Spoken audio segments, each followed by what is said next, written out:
you guys stand with all your might.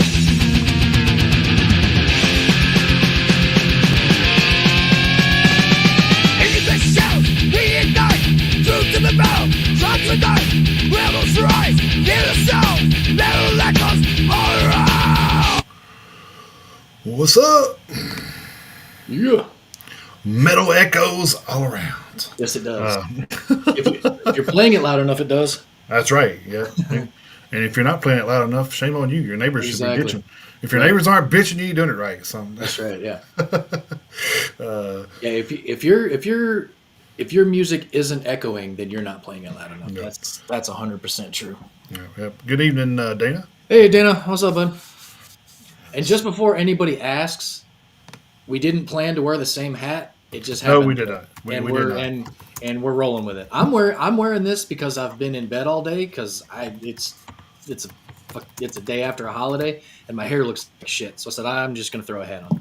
So that's why I'm wearing it. So Yeah, and I'm wearing it because, I'm in the I call it the hibernation bear phase where everything just grows. So yeah. so I tend to be a little bedhead all the time at this point. The way it's growing, because I mean it's like almost at the point where I can't style it or anything. I just have to wake up, dry it, and move on. So yeah, that's actually where I'm at too. I've got about 2.5, almost 3 months of growth on my head too, and it's in a weird spot where it just sits there. But like I say, I was just laying in bed, chilling out most of the day, and I was just like, you know what, screw it, I just throw a hat on. But what's up, Eduardo? Good to see you.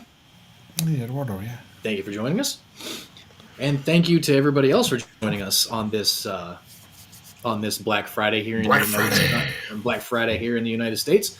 Hope everybody who celebrates it had a good Thanksgiving. Yep. I definitely did. I had a nice visit with the in-laws side. Right. Same. All of my family is pretty much up in Michigan, so it's kind of hard to get up there for that. But I did text and chat with everybody back and forth. So I touched base with everybody. So I'm going to be seeing them next month anyway. So cool. So it's kind of nice. But had a nice relaxing day. Thankfully the Lions held on to win yesterday. Congrats on Cowboys. Cowboys won yesterday. Yeah. Too bad the Miami Dolphins are useless. Couldn't beat the Packers, but sorry. So yeah, it doesn't help. It doesn't help you out. That's for sure. No, it doesn't help, no. Well, I mean, they're not. I mean, you guys are still have a better record than they do, but yeah, we're 2 games up on them in the division, but it's always nice when. All right, and Minnesota's right there too. So I mean, yeah, they are. It's a tough division this year. So. Oh yeah. But so had a nice day, nice relaxing day. Where's my damn banner? Hopefully everybody else did too. But we are back with the Metalheads Unite podcast. It is Friday. It's 10 o'clock. 5 o'clock, and it's 5 o'clock somewhere else. So. 5 o'clock somewhere else. Yeah. Well, actually, it's 5 o'clock. We're in Hawaii, where my aunt is right now. So there's no telling what she's got going on. Oh, yeah, okay. She has. I didn't know they were that far behind us. Yeah, they're 5 hours behind. So. Oh, okay. So yeah, it's a little after 5 over there, and I'm sure it's 5 a.m. over in Europe. So a lot of our European friends over there are probably still in bed or just now getting up. So. Man, I don't know if I want to talk about this or not, but it's kind of. I don't know if you've watched the emails at all. Have you paid attention to the emails? Yeah. Okay. I just wanted to talking about the next guest, the potential guest. Yeah. Potential guest. Yeah. Yeah. Pretty excited about that. That's actually I mean that's the former band, or well, I don't know if it's still former. I guess it's still active, but the band they were in before is like a big deal over there. So yeah, it's kind of. I was just I was like, fuck it, shoot for the stars, right? So yeah. So I was like, he's like, hell yeah, I'd love to come on, dude. I'm like, oh fuck yeah. And they actually got back to us really. Yeah, I was like relatively quickly. About a day and a half or so, yeah. Yeah, but I mean, considering Well, yeah, All because I the mean, considering all the circumstances, it's a pretty quick turnaround. right. Well, I mean, it's like this. It's like if it wasn't for some of the side projects that I do, I probably wouldn't check my email every day. I mean, Mm-hmm. so I mean, for somebody to say, a day or two later and then respond is kind of, to me is great because, nobody, like I said, no, as far as I know, then. Yes, Dana, we did get our Christmas card, man. We appreciate that, dude. Yes, I did. I Pretty actually badass, actually. I like that shit. So actually checked. I downloaded it and Yeah, I actually you know, checked my personal email a little while back, like right after dinner, and yes, I got it, man. We appreciate it very much. yeah, man, cool shit, dude. Um, You and Krista both. Thank you very much. yeah, they do too much, man. So they just do a lot of shit make me feel bad. That's what it is. It's like, yeah, but do you have a postcard? Yeah, fuck It's true. you. It's all true. No, I'm messing with it, man. We all have our own creative ways to get our product out there to everybody. So, Yeah. and you know, that's one of the ways that they use. I mean, Yeah. it's and like I said, it's an honor to us because we feel like that's a thank you, for us being a part of Metal and Tats and vice Mm-hmm. versa. Yeah. But because I know he sends that out to Hey. uh, other. Hey, Amy, how Yeah, you I was doing? about to say we were Amy. We were just Just talking talking about about you. you. Yeah, Yeah, we were just talking about you. yeah. Her ears were burning, so she jumped on. So, Yeah. uh, uh, first year doing that, yeah. But yeah, man. But it's cool because it makes us feel appreciated, for being a part of what you do. So, Yeah, and uh, that's why this thing right here, that thing that's right right. there is gonna Yeah. stay. Yeah, yeah, because it's cool shit, man. Like Yeah. and I'm sure all the other bands, cause I'm sure he sent it out to bands too that's played with him throughout this year. So Mm-hmm. Oh yeah. those bands are surely appreciative of what Dana has gave opportunity for them to play, and and it doesn't matter. I haven't been to every show, so I don't know. But even if it was if it was in front of 20 people or 150 people, it didn't matter to them. They were happy to be there and play and hang with us and the other bands and Bell and Tats fans, and it's just a cool family that we've created with Yeah. Exactly. Dana and Krista, man. It's pretty awesome. So Yeah. And then and too, like a lot of the bands, I mean, we've become, we're pretty tight with Halo Scars now, yeah, and yeah, Symptom of the Universe. We've seen them play quite a few times, and mhm, just the bands that we met like for the first time. We finally got to see Final Fairground, got to see Valkyrie's Fire for the first time, So I mean, we've seen, I mean, we've seen No Connection three times in the span of what is it, 4 months? yeah. Yeah. So, So I mean, I mean, well, you have. I've only seen them twice, but I've seen them twice in a week. oh, So that's right. Yeah, that's right. I forgot you weren't able to be there in July, but still, yeah, you got to see him twice in a week. But yes, I mean, right, it's cool that we're getting to yeah, know that we're getting to know all these guys and girls. It's become a pretty cool community, and that's really that. It's cool that it's gotten to that point, because I mean, we mhm, show up at the show, and like they know us, they know who we are and why we're there, and vice versa. So I mean, it's mhm, cool to show up and being there to watch the show, but it's also cool that people know who we are and why we're there, and what we're there to do. So, I mhm. mean, it's cool to have the recognition, even if it's in a tight circle. It's still cool to have. I appreciate it a whole lot. No, no. And Amy, we were just And of we course were we Amy, we were just talking about it being 5 o'clock out there in Hawaii. That's all. right, yeah. But I think it's cool too that we've turned bands on to Dana's thing as well, like Ashes Rain and Yeah. a couple other bands we pushed Dana's way too. So I mean Hmm. Yeah. it's like I said, it's what we're doing is trying to create a family where we're pushing these bands to the limelight. You know what I mean? Right. So hopefully you know hopefully those guys are, hey man, I hope they all wind up being, in an Huge. arena with 3,000, 30,000. I mean, whatever. Hmm.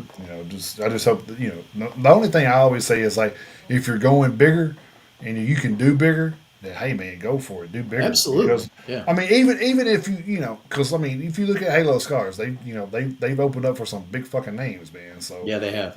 they being that they've opened up for some of the bigger names, they have they've been playing in front of a lot of people. Yeah. So and then they'll come back and do Dana shows, and in a smaller crowd setting. So it's cool to see them not, I guess, let Yeah. Let those the things go to their head or anything exactly. like that. Yeah. I mean, Kobe and Jason are humble dudes, man. Like, I mean, all of them are really. I mean, hell, if you can get 2 words out of Daniel, I'll give you $100. So I mean. Right. Yeah. Yeah. I seen him at the show, and he's like, "What's up, man?" I was like, "Cool." I said, "Nothing, man. How's it going?" That's Yeah. all I got out of him. Well, the funny thing was is I actually got Daniel talking about his kids a little bit, so that kind of Yeah. that That's kind of that kind of got him going a little bit. But yeah, he's a pretty even keel guy. I mean, he is. yeah, his heart rate probably doesn't get above 60 BPM. Yeah, So yeah. You put a lie detector test on that guy, you're not getting nothing. I'm just yeah, no, it no, never changes. It's like, uh, and then yeah, then you got Keegan. It's kind of he's he's not very talkative either. I mean, I think pretty much Kobe's it's a girl, because of him being a chatterbox. You know what I mean? So he's yeah, out there talking to people, and where Jason is too. yeah. Jason will get out there and talk with everybody too. The thing I like to say about Jason too is playing guitar. He'll jump out in the crowd and do a couple solos with the crowd and stuff. It's pretty Yeah, you cool. will. But yeah, we're over here beefing up Halo Scars when they don't probably need it. So And I tell you what, Jason will hug the uh, fuck out of you too. oh yeah, He he's a, will he's a he's a pretty strong guy. he So will hug the shit out of you. yeah, it was funny. I think he grabbed me to hug me. I think it was at the last show actually, and he says, "Damn son," he said, "You've been working out." And I said, "Well," I said, "I've been losing. I mean, I think I've been losing weight as probably lost more weight than I have worked out. But I mean, I am trying to like tone it as I go. But he's just like, yeah, I can't even hardly get my damn arms around you anymore. I was like, I was like, I was like, dude, you couldn't get your arms around me before, but it was for a different reason. It was because my belly was in the way. But he just started laughing. But Yeah. but yeah, it's and I think it's because like, and honestly, that kind of makes me feel good too because if you've ever tried to be on a diet and do stuff, you don't see that a lot Hmm. because you're looking at that body every day. So when somebody else comes up and says, "Oh, look like you're doing this or doing that," I'm like, "Oh, well, I guess I'm doing something right then." Long as I'm getting some side chatter from people that makes me feel like I feel good about what I'm doing. So Right. I mean, you're getting the payoff you're looking for. Yeah. right. Right. So Yeah. No, Amy. No, all right, Amy. We weren't talking stink about you. no, not this time. No.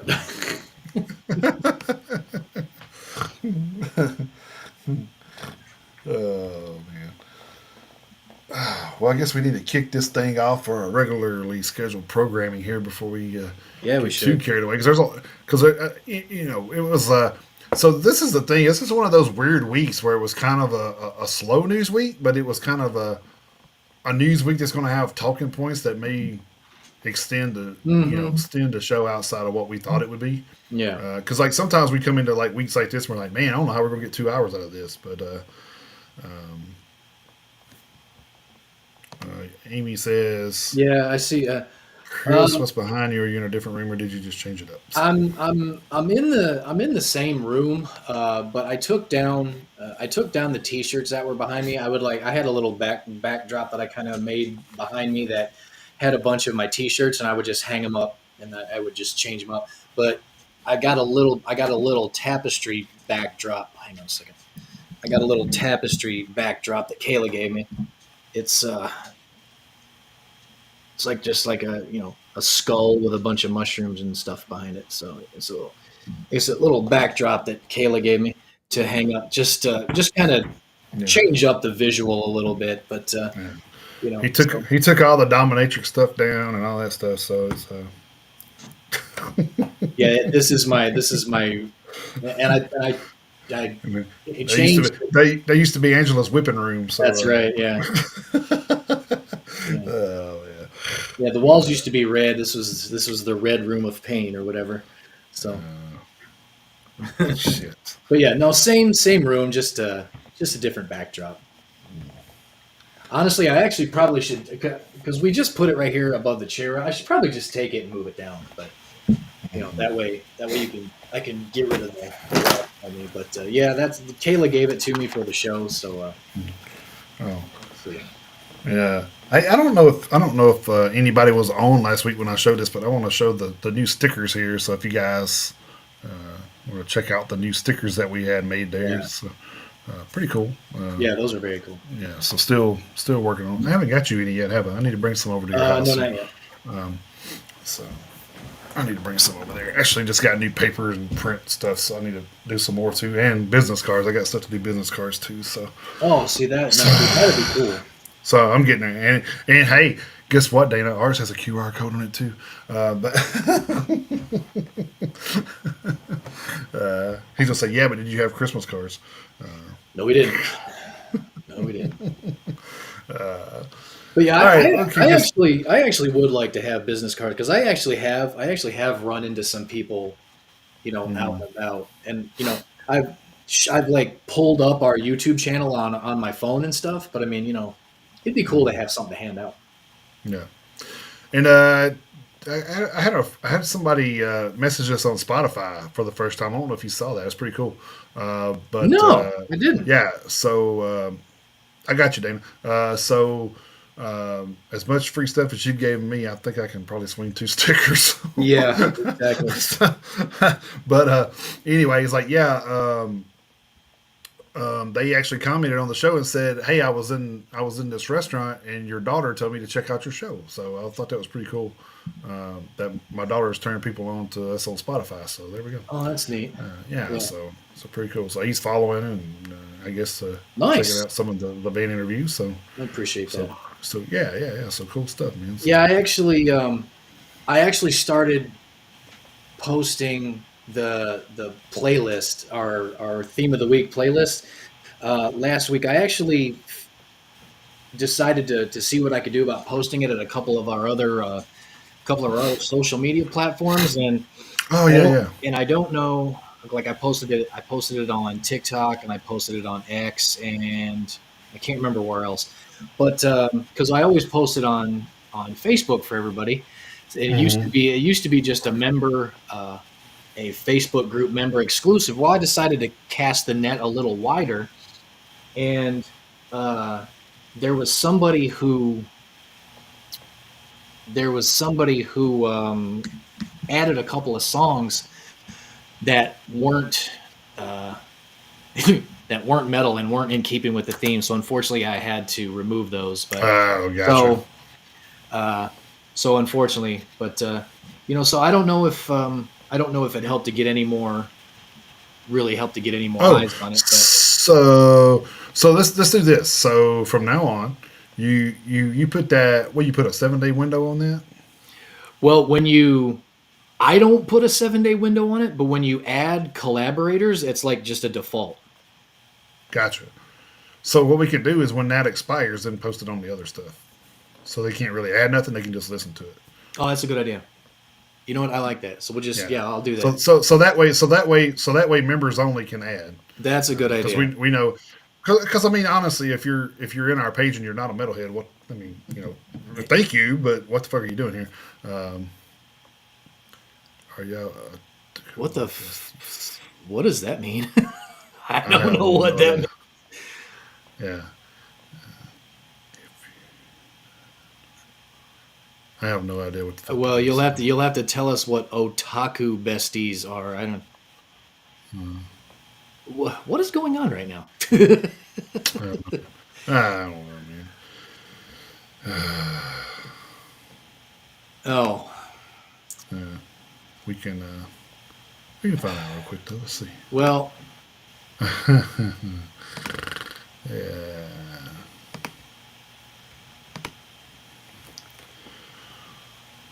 All right.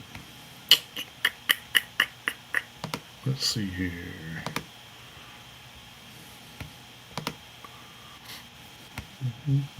looks like we're being trolled on YouTube.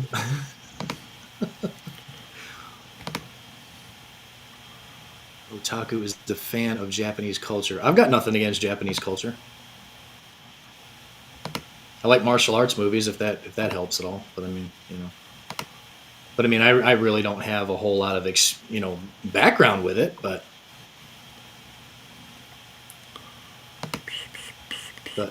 thank you for letting us know what that is, Eduardo. I appreciate it. Thanks for doing the thanks for doing the homework. But appreciate that. So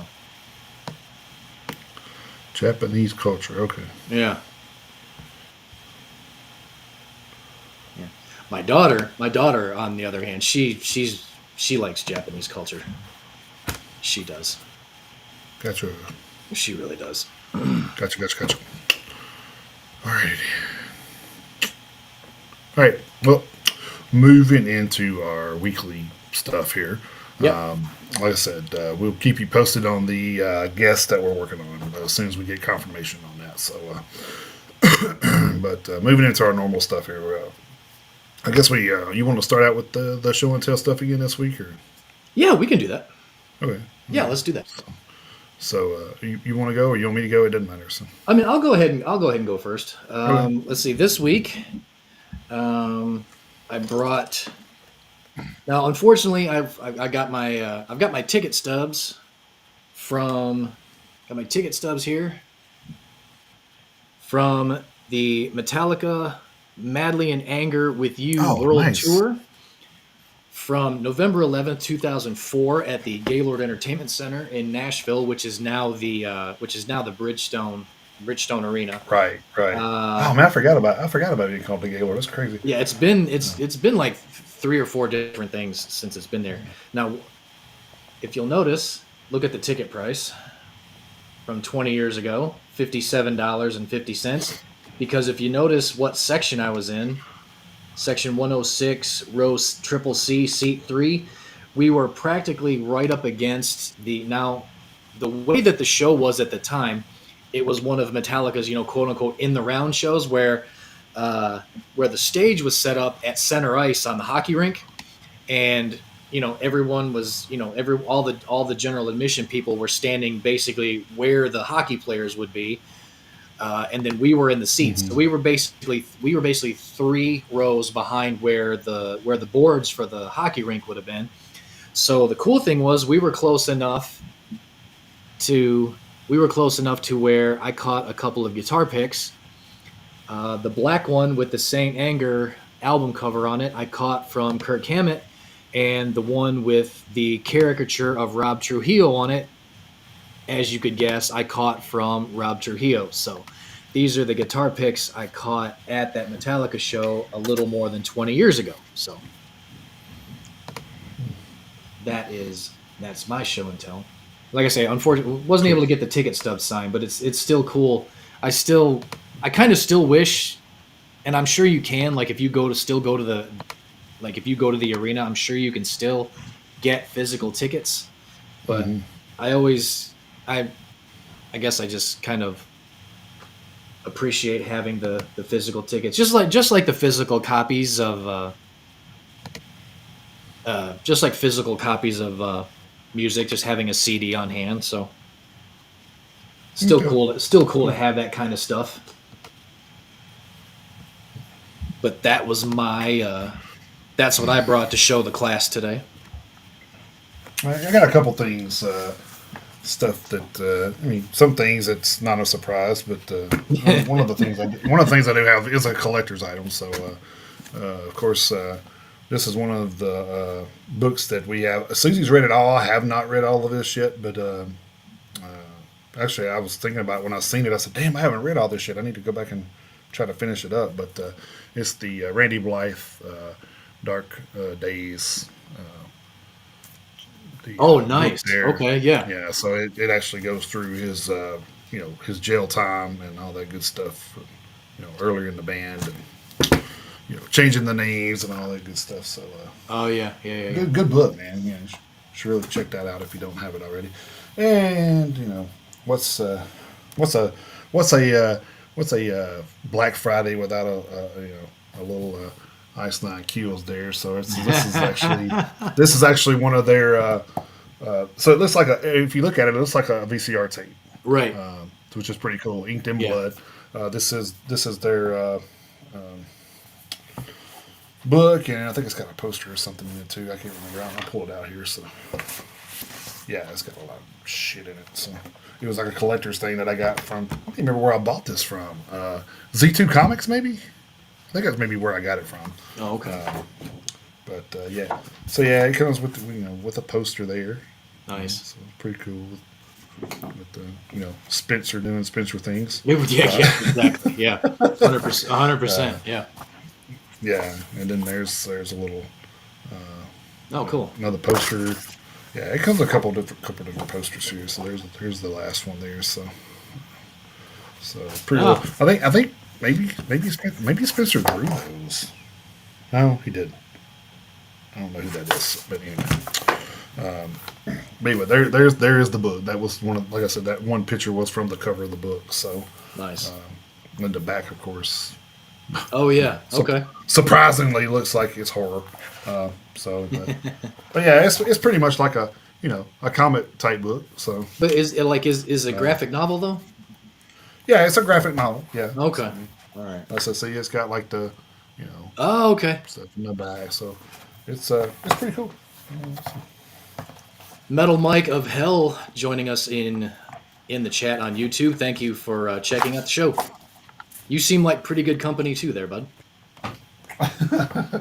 And you don't seem like a bot. So welcome to the show. Yeah, right. Yeah, right. Welcome yeah, to the show. That's, We should hang out and drink some beers one day. Hey, well, I mean, Chris don't drink, but he's definitely down to hang out. So the only beer I got is Root. That's the only. it's root, root beer. That's the only beer I got. So cool deal. So Yeah. it's a little show and tell for you guys. So we got to I could I know Chris has got a lot of stuff, and we could probably do this every day. Hey, you got every a day. lot. You got a lot more than I do.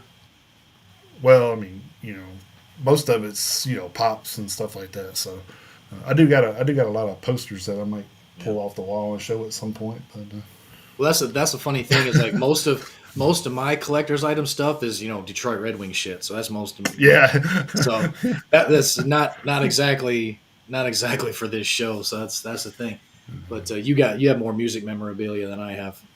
I spent most of my money historically on hockey stuff. So Right. Yeah. So yeah, you got a damn closet full of jerseys, hockey jerseys. yes, I do. It's Yeah. pretty wild. I don't know if I've ever seen a collection like that before. It's pretty intense. So, and and I have. I'm a Dallas Cowboys fan, unfortunately, but but I do have about. Let's see, I got 1, 2, 3. I think I have 8 jerseys. Cowboy jerseys, I believe. 2 of them are autographs, so I don't wear those. Oh, see, that's smart. Yeah, so I mean, I got them at an auction. So I mean, it's Nice. but it's Hey, it still counts. It still counts. Well, yeah, it's autographs. I mean, it's not field worn, but it's autographed. Yeah. And honestly, I can't even remember who they were from. Well, definitely. I mean, you'll have to pull it. You'll have to pull them out and find out now. Yeah. Yeah, that's bad, dude. Like because I mean, I have. Damn, who was? Yeah, I'll have to find out now because I can't remember. Because they've been in a box this whole time because I haven't had a jersey frame to hang them up. So Yeah. so I haven't. I mean, those things. Hell, those things cost more than the jerseys. Depending on how big they are. Yeah. I was like, Jesus. Yeah. But yeah. I think you can get them at Hobby Lobby. I think you can get some there. Well, that's where I was at, and they're more than what I paid for the jerseys. Oh, they're not cheap. No, they're not. No, they're not And cheap. then you got to have Then I'm like, what do I have a sturdy enough wall to hold those things? But Right. Yeah, All right. That being said, let's get back into our normally scheduled broadcasting that's here. right. I guess if you could say it's the normal. We do the birthdays shout outs in the beginning. Hmm. So from last week, the 23rd, till today, the 29th. Not a lot going on, so we'll run through this kind of quickly. We have first Patrick Marnelli, vocalist and guitarist for Pestilence, and then we had Chris Adler, of course, drummer for Lamb of God and Burn the Priest. And if you don't know, that's one and the same. So, Burning Priest is Lamb of Yeah, I God. So mean, you'll hear all about it in that book he just showed you. that's right. Yeah, yeah, and you'll find out why they waited 2 albums later to say, "Hey, you need to change your name." But Right. Yeah. so, which probably worked out better for them, honestly. So It. I guarantee you, it did. Yeah. So then we had November 24th. We had Tony Rambola, guitarist for Godsmack, and then Rob Nicholson, bassist for Rob Zombie and Ozzy Osbourne. November 25th, we had Casey Smith, keyboardist for Danger Danger, and then Mark Lanigan, singer songwriter for Queens of the Stone Age, who passed away in 2022. I didn't see anything for the 26th, so November 27th, there's a few names in here you might have heard of.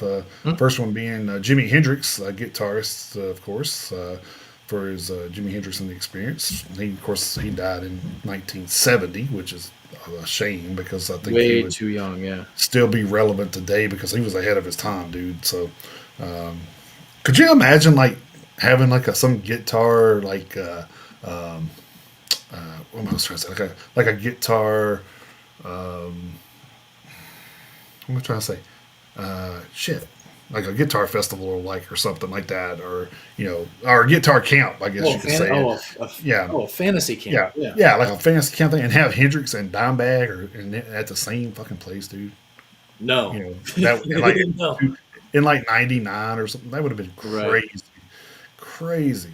Um, anyway, November 27th, carrying on, Charlie Benante, drummer for Anthrax, Mike Puffy Borden, drummer for Faith No More, Tim Young, drummer for Vital Remains and I Am Morbid, Miles Kennedy, vocalist for Alter Bridge, Slash, and The Conspirators, and all, you know, probably three or four other things that he's involved in. But Yeah. Miles Kennedy's like, he's heavy, but of course we don't only talk about heavy metal during that part, but I mean he is heavy. I mean, like, I think Miles has one of those voices that it's pretty recognizable. I think so. Yeah, he does. Even even if even if Chris, you're going to hear him on the radio before you would you know hear Phil Anselmo, but so, Yeah. uh, Depend. Well, but yeah. Yeah. But I'm just saying, like, you'd hear him on the radio and be like, "Oh, that's Miles Kennedy," or just it's kind of like it's not as bad as Ozzy, but I think you could put that in there with Ozzy. Ozzy says one word and you're like, "Oh, that's Ozzy." Yeah. Uh, Exactly. November 28th, we had Fenris, multi instrumentalist for Dark Throne. Then we had Satar, vocalist, guitarist, and bassist for Satarakan. Then we had Lisa Metalheads. I think that's how you pronounce her name. Not 100% sure. But she is the vocalist for Exandria. And then we had John. I don't know John's last name. But he is the drummer for Ashes Rain, and we just met him earlier this year. So, Yeah. so, Yeah. so I didn't even catch his last name, and then Vinny didn't even post it on the social media, so I don't know his last name. Uh, Yeah. They just said happy birthday to John. I was like, oh, hey. yeah, yeah. I was like, hey, I know John. I don't remember his last name, but Yeah. I know John. But anyway, happy birthday to him as well. November 29th, we had Monty Montrose, guitarist for Montrose and Gamma. Of course, he passed away in 2012. Then we had Masayoshi Yamashita, bassist for Loudness. That's probably the best I've ever done with a Japanese name.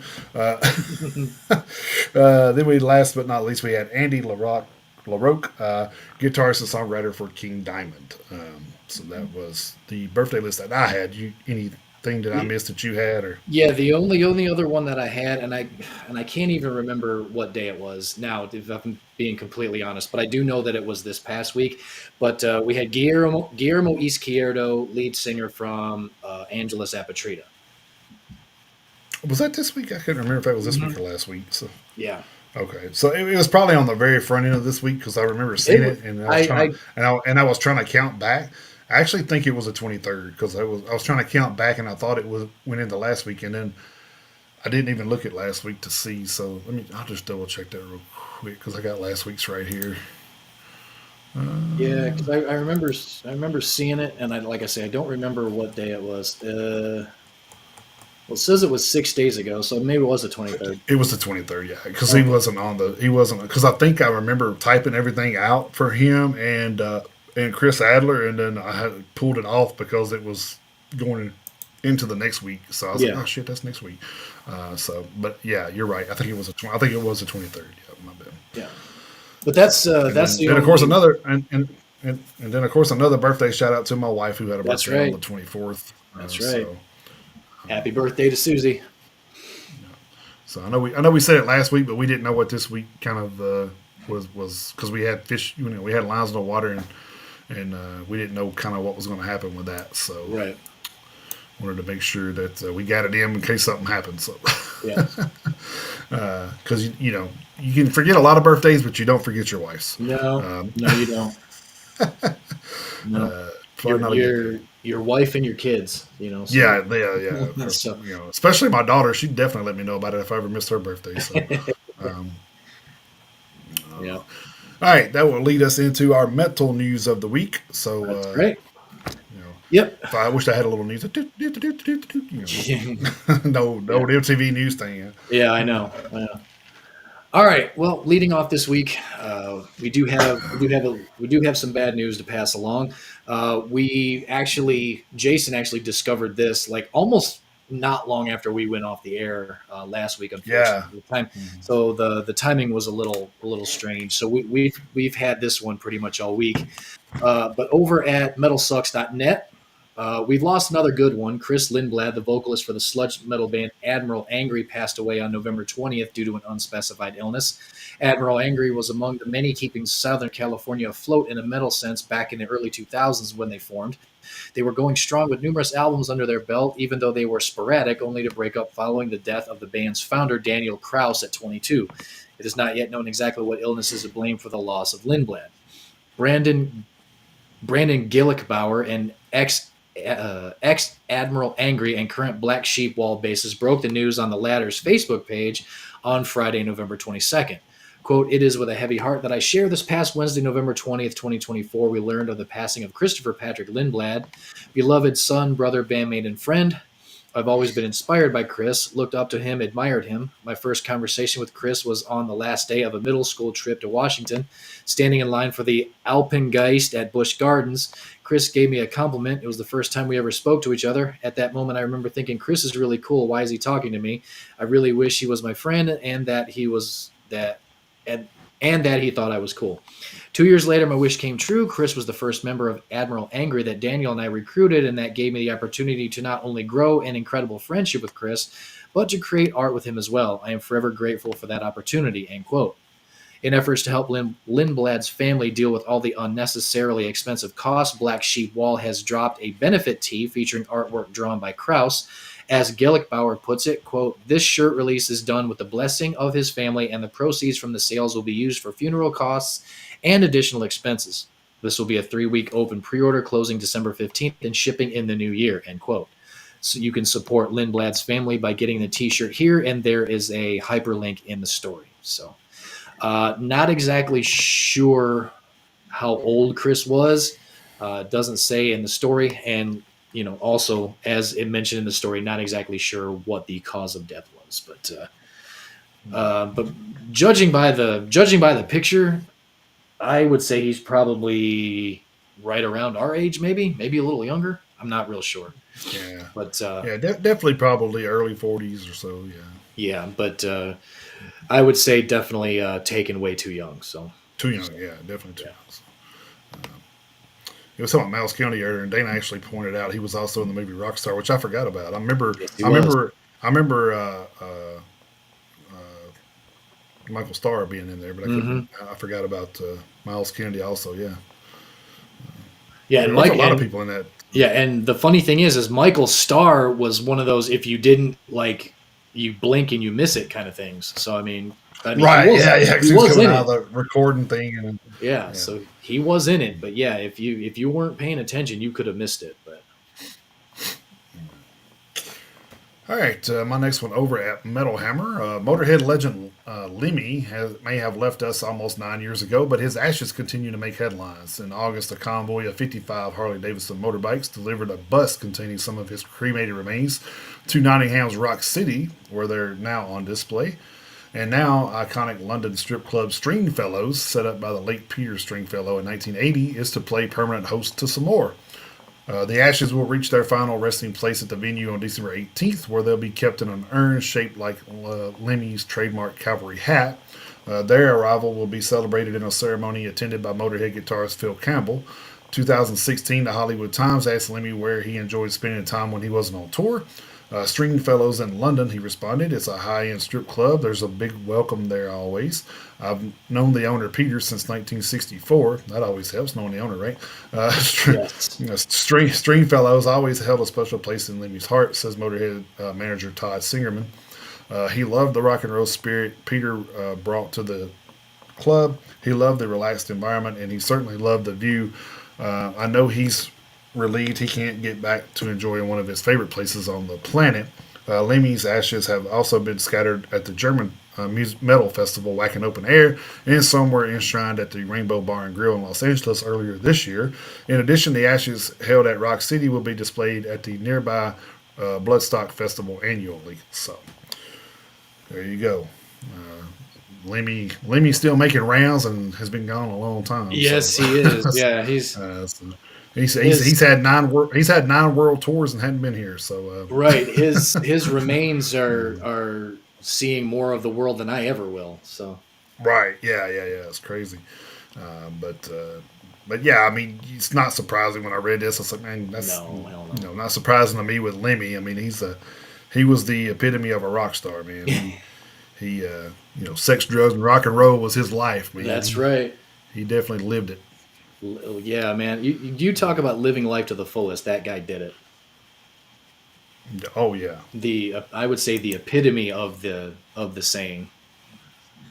I don't even know who coined the phrase, but he definitely took it to heart. So right. Yeah. He absolutely did. Yeah. He definitely kept it in the limelight for sure. So yeah. So and someone said sex, drugs, and rock and roll, and Lemmy was like, "Hold my beer." Yeah, right. Hold Actually, my beer. Lemmy, He said, actually, he said, hold my beer, my cigarette, and give me a condom. That's what he said. So, actually, he probably didn't even use condoms, but well, that's true too. But back then, he probably didn't.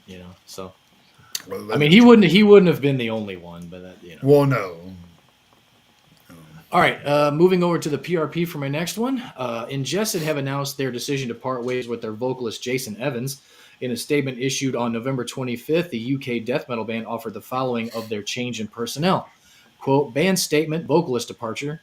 After many years of collaboration, we want to announce that we have parted ways with Jason Evans. This decision was not made lightly, but we all agree it's the best step for the future of the band and for Jason. We are incredibly grateful for the memories shared over the years, and we wish Jason all the best in his future endeavors. The band remains committed to creating music and moving forward with new projects that we are excited to share with you soon. Thank you to all our fans for your continued support through this new chapter.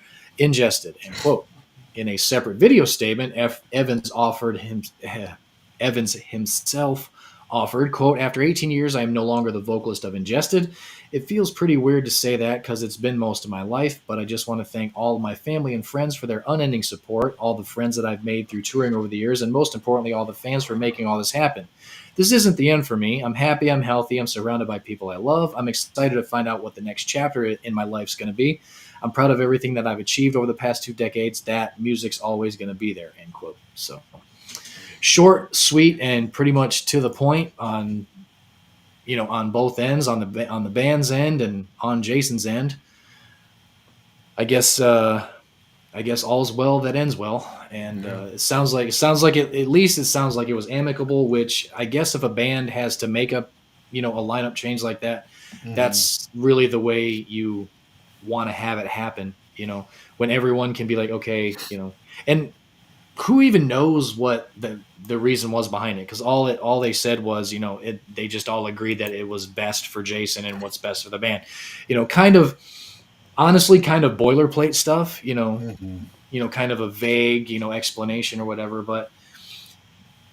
Which I guess is what you want, because one of your stories is going to be the complete exact opposite of that. So, Yeah, which is it is my last story. I only had yeah. the So, two this week. Like I said, short, but kind of eventful. And we've had yeah, pretty much everything from death to ashes being spread to breakups, and now yeah. moving into my next one from metal injection. You hadn't been following the As I Lay Dying story. This is about to be get a little bit more interesting. So Yeah, this one is far from over. yeah, this is just kind of wild. So the As I Lay Dying lineup implosion has been some sort of saga that has developed for the best part of the last 2 months. In case you missed some pieces of the story, the first to leave in the public eye anyway was bassist Ryan Neff with barely any statement. And then their tour manager quit amidst rumors that As I Lay Dying's European tour was canceled. Then guitarist Ken Susi quit the band, saying his personal morals have recently been tested to a breaking point, followed immediately by drummer Nick Pierce quitting and said he needs to distance myself from the band in an effort to retain my personal health and integrity. Where was that? Phil Grosso later quit before Lambesis himself stated that he would carry on with a whole new lineup and acknowledged that there was an unhealthy environment that made leaving for a new tour with the previous lineup unrealistic. However, the story kept unfolding, and as of November 26th, disturbing footage of Lambesis in heated exchanges with his now ex-wife, Danny Lambesis, surfaced online. The anonymously leaked clips, which showed Tim in a visibly agitated state, has sparked widespread discussion. The videos depict troubling moments, including verbal and physical aggression on Tim's part. In one clip, he flips over a table during an argument. In both clips, Tim can also be seen repeatedly striking himself while appearing overwhelmed. These visuals have fueled rumors of domestic violence, which first emerged last month following the streaks of sudden departures. In response to the rumors, Danny, who has reverted to her maiden name following their separation, issued a statement denying allegations of domestic violence. Now, to November 27th, Tim responded with a formal statement addressing the footage and the allegations surrounding it, revealing that he is pursuing a restraining order against Danny and confirming an ongoing domestic violence investigation.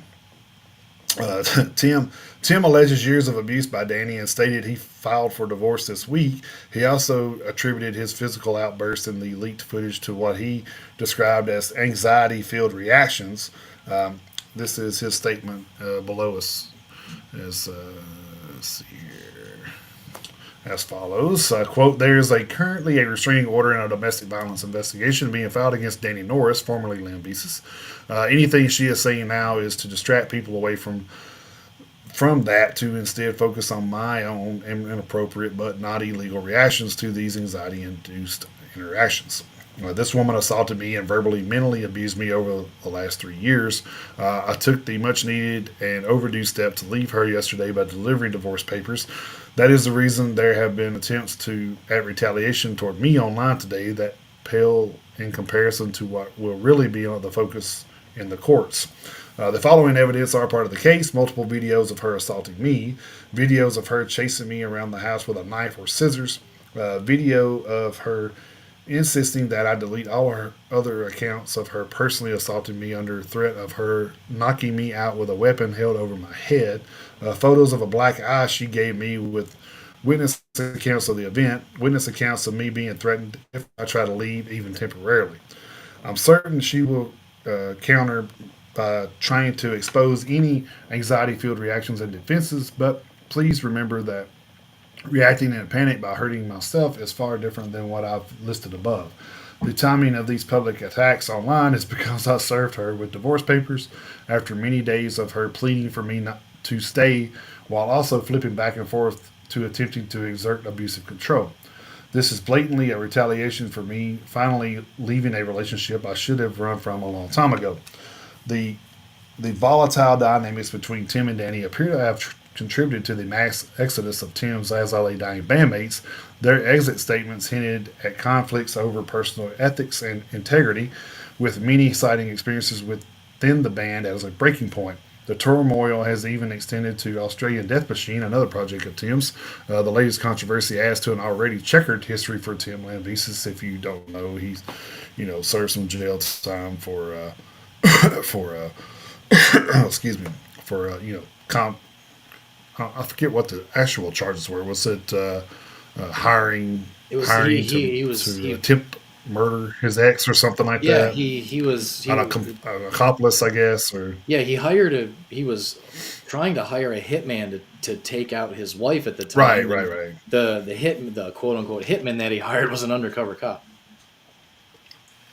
There you go. If I remember the details of that correctly, but yeah, I think he did. That is correct. Yeah, that is correct. I think he did 6 years for that. I think so. Yeah, something like that. Yeah, 6 years, something like that. Yeah. So I mean, this is crazy. This is a crazy story. And by the way, hey Jason, what's up? Guitarist for Halo Scars in the house. If you missed us, you missed the whole intro of us boasting your fucking band, dude. But he can go back and watch the beginning of the show. He can go back. Yeah, it was. It's all good, man.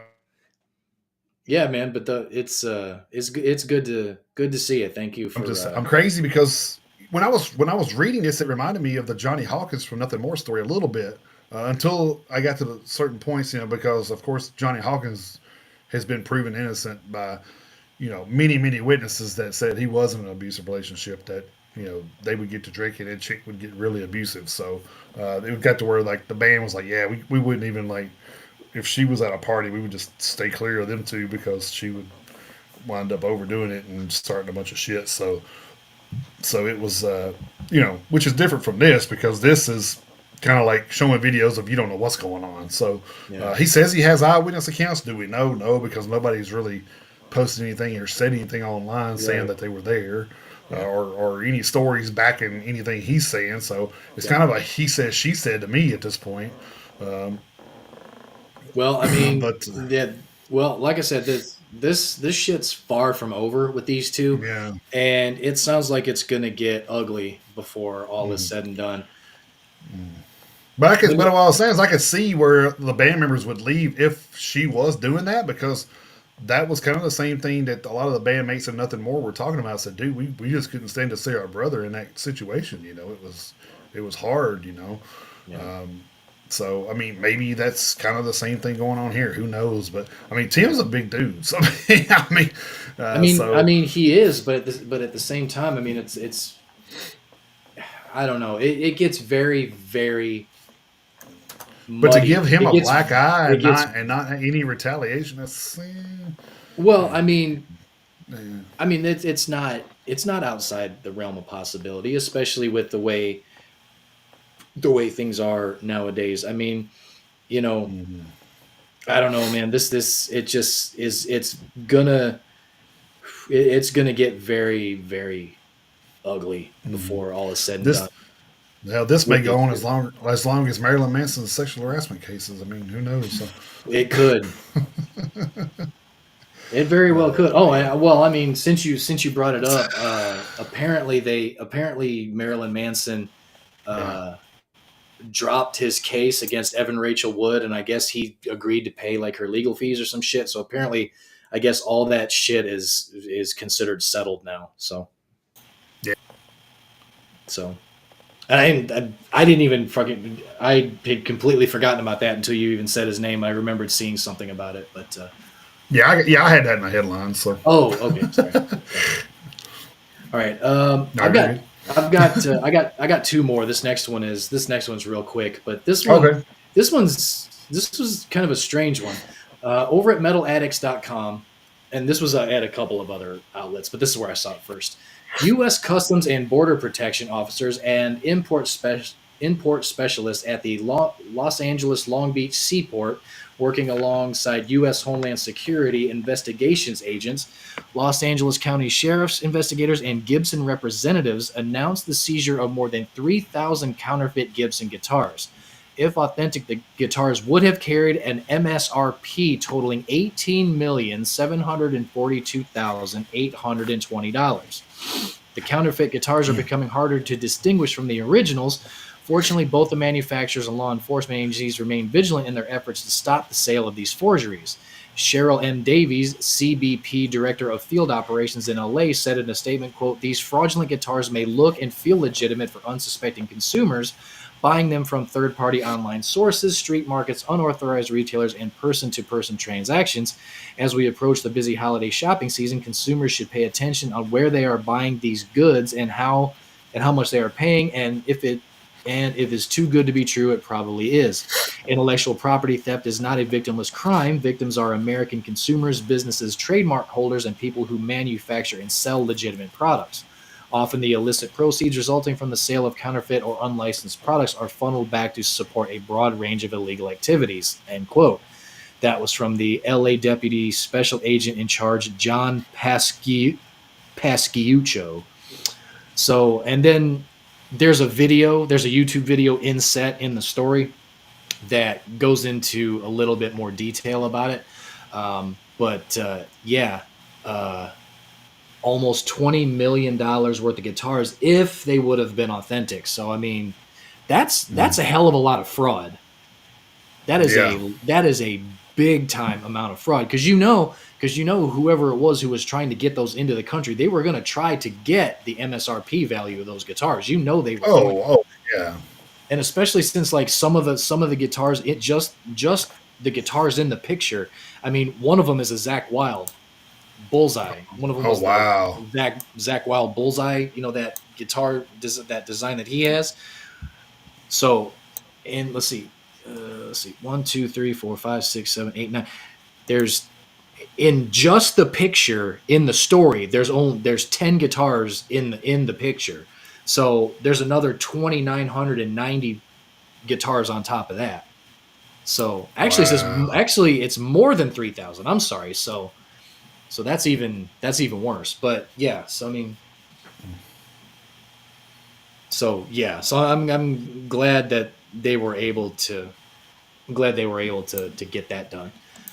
And then my last story over at Blabbermouth. This is kind of news, but it's one of those I never knew that kind of things, and I love hearing about this kind of shit where it's one of those, what would have happened, one of these, if this would have actually happened, what the hell, what could have, it's a very, very, what I'm trying to say, being all long-winded, it's a cool what if.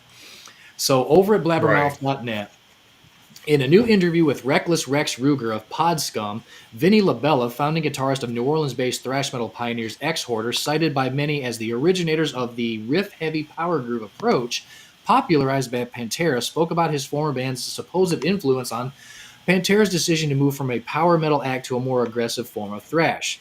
He said, as transcribed by blabbermouth.net, quote, "Well, let me put it to you this way. I wrote the Exhorder song Desecrator before Pantera's first album with singer Philip Anselmo, Power Metal, was out. I think I Am the Night, the last Pantera album to feature lead singer Terry Glaze, was going on while I was writing Exhorder's debut album, Slaughter in the Vatican. Look, there's a lot of controversy behind that, and of course, we're all old and gray, and some of us aren't here anymore. I've told this story before in other interviews. Phil was actually in Exhorder for about 3 hours, and it was my fucking fault because what happened was, I want to say sometime in '86, we got in a big fight in the band and stuff as usual, so that was the first Exhorder breakup. And Kyle and Chris and David, my first guitar player with me, left. So it was just me and Andy, so I grabbed guitarist Jay Saravallo, Sid Montz on drums. We were all trying to put it back together in the rehearsal space, and Sid called me up, and he said, listen, man, I talked to Phil. Phil wants to come and try out for the band. He wasn't happy with things that were going on in Texas, so he wanted to come home and try it with us. So I said, well, just tell him come home. He's got the job. So he flew in anyway and tried out and shit, did a couple of songs with us. I was like, dude, you're fucking killer. Of course you got the job. So we put him back on the plane back to Dallas, and I went home. And when I walked back in the house, my phone was ringing, and it ended up being Kyle Thomas. And he's like, listen, man, I want to come back to the band. And I was like, motherfucker, I haven't heard from you in a year. I just put Philip on a plane and told him he's got the job. He's going home to fucking quit. He's going home to fucking quit fucking Pantera. So I said, let me call you back. So I called up Jay. I was like, Jay, I'm in a pickle here. So he's like, well, look, man, you do what you think the right thing is to do. So I said the right thing to do is bring Kyle back and give him his gig back because he's the one we built this house with. I wanted to be loyal. I wanted to do the right thing, and I loved Kyle. So he's like, well, do what's on your heart to do. So I called Philip. He was disappointed, of course, but he was also happy that we were getting it back together in its original state. And then Chris ended up coming back, and we had the old gang back together. But now I kick myself in the ass, and I go, I can't believe I passed on Philip Anselmo for this guy. So there's more in the article talking about what he thinks about the current Pantera tour and all that stuff. So he likes it. He's in favor of it, and I think he thinks it's a good idea and everything. But basically, I wanted to tell everybody. I wanted to tell everybody that story because I never knew that before, and that would have been. I didn't either.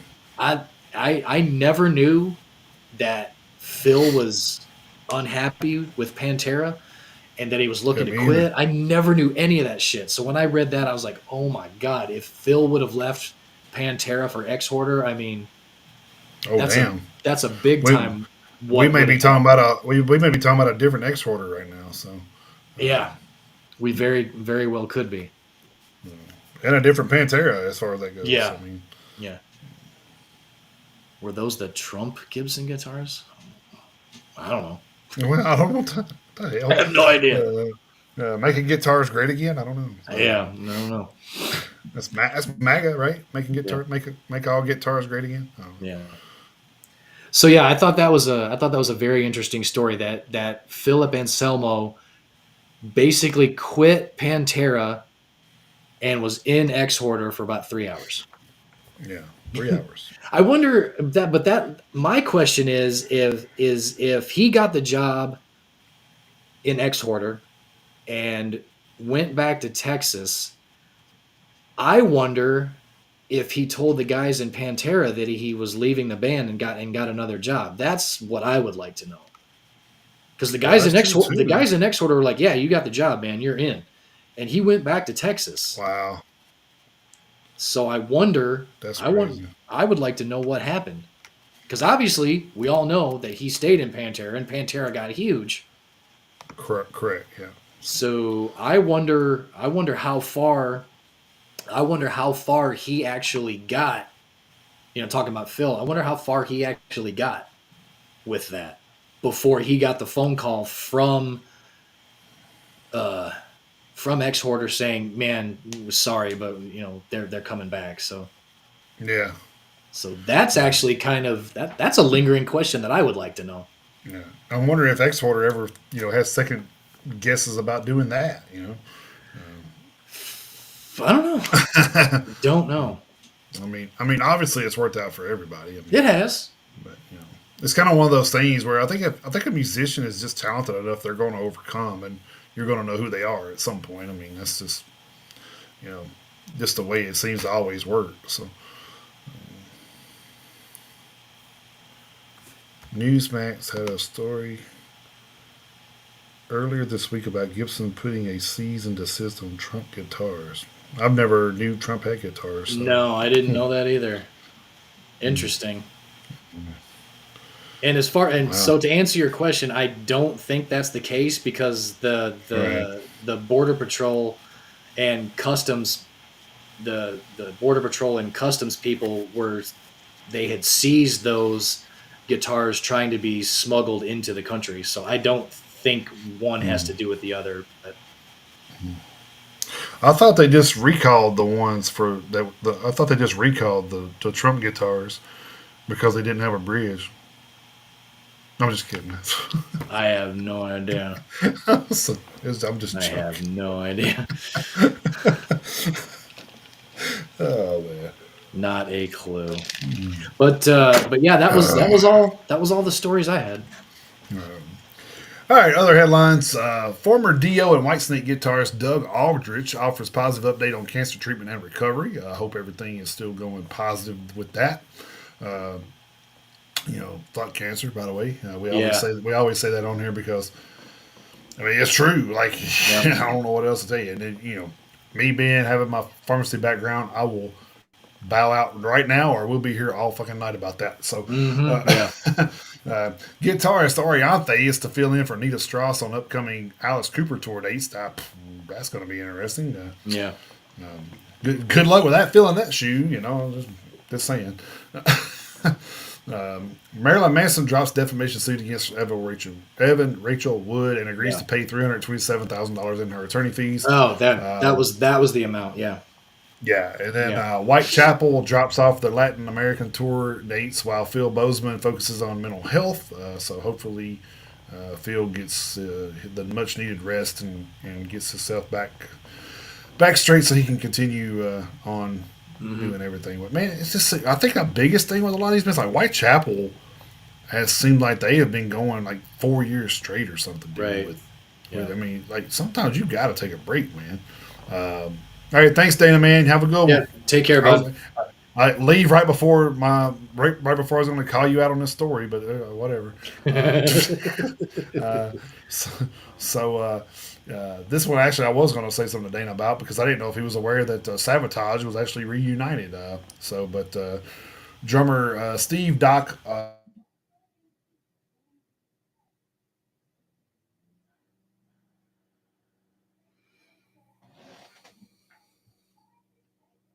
But I think it was the week he was. I think it was the week he didn't show up for the show. I think we were talking about that. Actually, I think it was. I think we had a guess, but it was scrolling across the bottom where they had reformed, yeah. where they had reformed, and I thought, man, that's going to be great because I'm a Sabotage fan too. I love it, so Yeah. I'm here for it. Absolutely. Next, Wolfheart to have the dubious honor of being the first European metal band to play in Saudi Arabia. So, congratulations. Hopefully they'll set the tone for that to happen for other bands. So, that's cool stuff. Eric Peterson on the New Testament. People will be hearing a couple of songs by April or May for sure. So, hey, that's we're starting to get timelines. I like it. Yeah. Sounds good to me. Definitely sounds good to me. Charlie Benante says Spotify is where music goes to die. Well, I mean, it kind of depends on how you look at it, I guess. It's definitely out there, so it's not dying. But Yeah. your pocketbook maybe, but That's kind of I read the story. That was kind of is that kind of what he was saying? that was kind of the crux of what he was saying. Yeah. Oh man! And then Universal Music Group calls Fred Durst royalties related lawsuit against them a fallacy. Of course, I think that's for a judge to decide, not them, but we'll see. That's true. Yep. Karach Angren is recording their first new material since 2020. I'm not sure. I've never heard of that band, but I thought I would put that on there just to give me a mental relapse of it. Hopefully, when it does come out, and I'll be like, oh yeah, I remember doing that story. So be sure to check that out. Then Max Cavalera on their new Soulfly said, let's go back to what it was in the beginning. So it looks like they're fixing to go back to their roots. Bloody roots. Yeah. little sepultura there, which is funny because that's in one of my stories here too. So, people who listen to this have no room to complain about crying babies or screaming 2-year-olds. That was said by Not Loos's Jimmy Kimmel performance. Annoyed all the boring Facebook parents you would expect it to. So that's kind of what you're saying about the Loose experience there. And I think I said the Karens have entered the conversation. Yeah.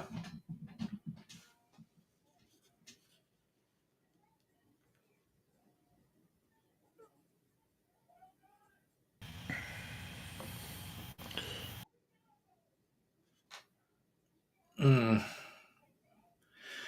I'm not exactly sure what happened. I don't know. And then what's up? I was about to say I don't know if because you were showing that you had no. I don't know if I was frozen or you were frozen or. It said on my end that no connection on your thing, but I don't know if that meant. Well, I saw the same thing. I don't know. I saw the same. I saw the same thing on yours, but. Well, I don't. So Where was the last thing you heard? Well, the last thing I heard was the thing that you said where the comment you made about the Karens entering the chat. So Oh, okay. So I was that's where I stopped talking. So that's when I noticed it too. So, yeah, um, and here's all what right. here's what pisses me off about this is, and this has nothing to do with the story anyway, but this is just my opinion. But I mean, Jimmy Kimmel's a douchebag anyway. Well, yeah, Jimmy Kimmel's a fucking hypocrite. Anyway, he's an um, idiot. He's a fucking idiot. Is what he is. he- he's a fucking hypocrite. Anyone remember the fucking Man Show? Yeah, you're a hypocrite. Shut the fuck up. Anyway, Yeah, right. Yeah, I um, like to see. I like to see him and Adam Carolla in a celebrity boxing match. That'd be yeah, great. that would be great. Um, but here's my thing. Here's my thing. Is I'm not like the biggest watcher historically of these late night shows, Mhm. but I do know one thing is when these shows start, they go through who's going to be on the show. They're like, Tom Cruise is going to be on the show, Helen Right, Hunt's going to be on whatever, and then they're and you like, watch it anyway. and then they're like musical guest XYZ. Yep. So these people who watch this show, if they watched it from the beginning, they knew who was going to be on the show. And if they didn't know who that was, they could have looked it up. Mhm. And if they didn't like it, they didn't have to watch. Because here's my thing, and we've talked about this a billion times on the show, and it's not gonna change, and that's fine. But we know metal is not mainstream. It never Mhm. was. The way the metal was formed in the underground, and that's fine. Mhm. In the 80s it was a lot more prevalent, and it was probably as mainstream as it has ever been, but heavy Mhm. metal has never been a mainstream musical genre. And sometimes it pisses me off that it's not, but more often than not I don't care. But Right. here's my thing is every fucking manufactured and prepackaged fucking pop star with her ass and tits hanging out can go on these shows, and nobody really ever says a thing about it. Mhm. But he has a heavy metal band on his show, and let me before I don't I'm not like a fan of Knock Loose, and truth be told, Right. I could give less of a shit about Poppy. I don't really care, but they represented an opportunity for our genre of music to be seen on a nationwide scale.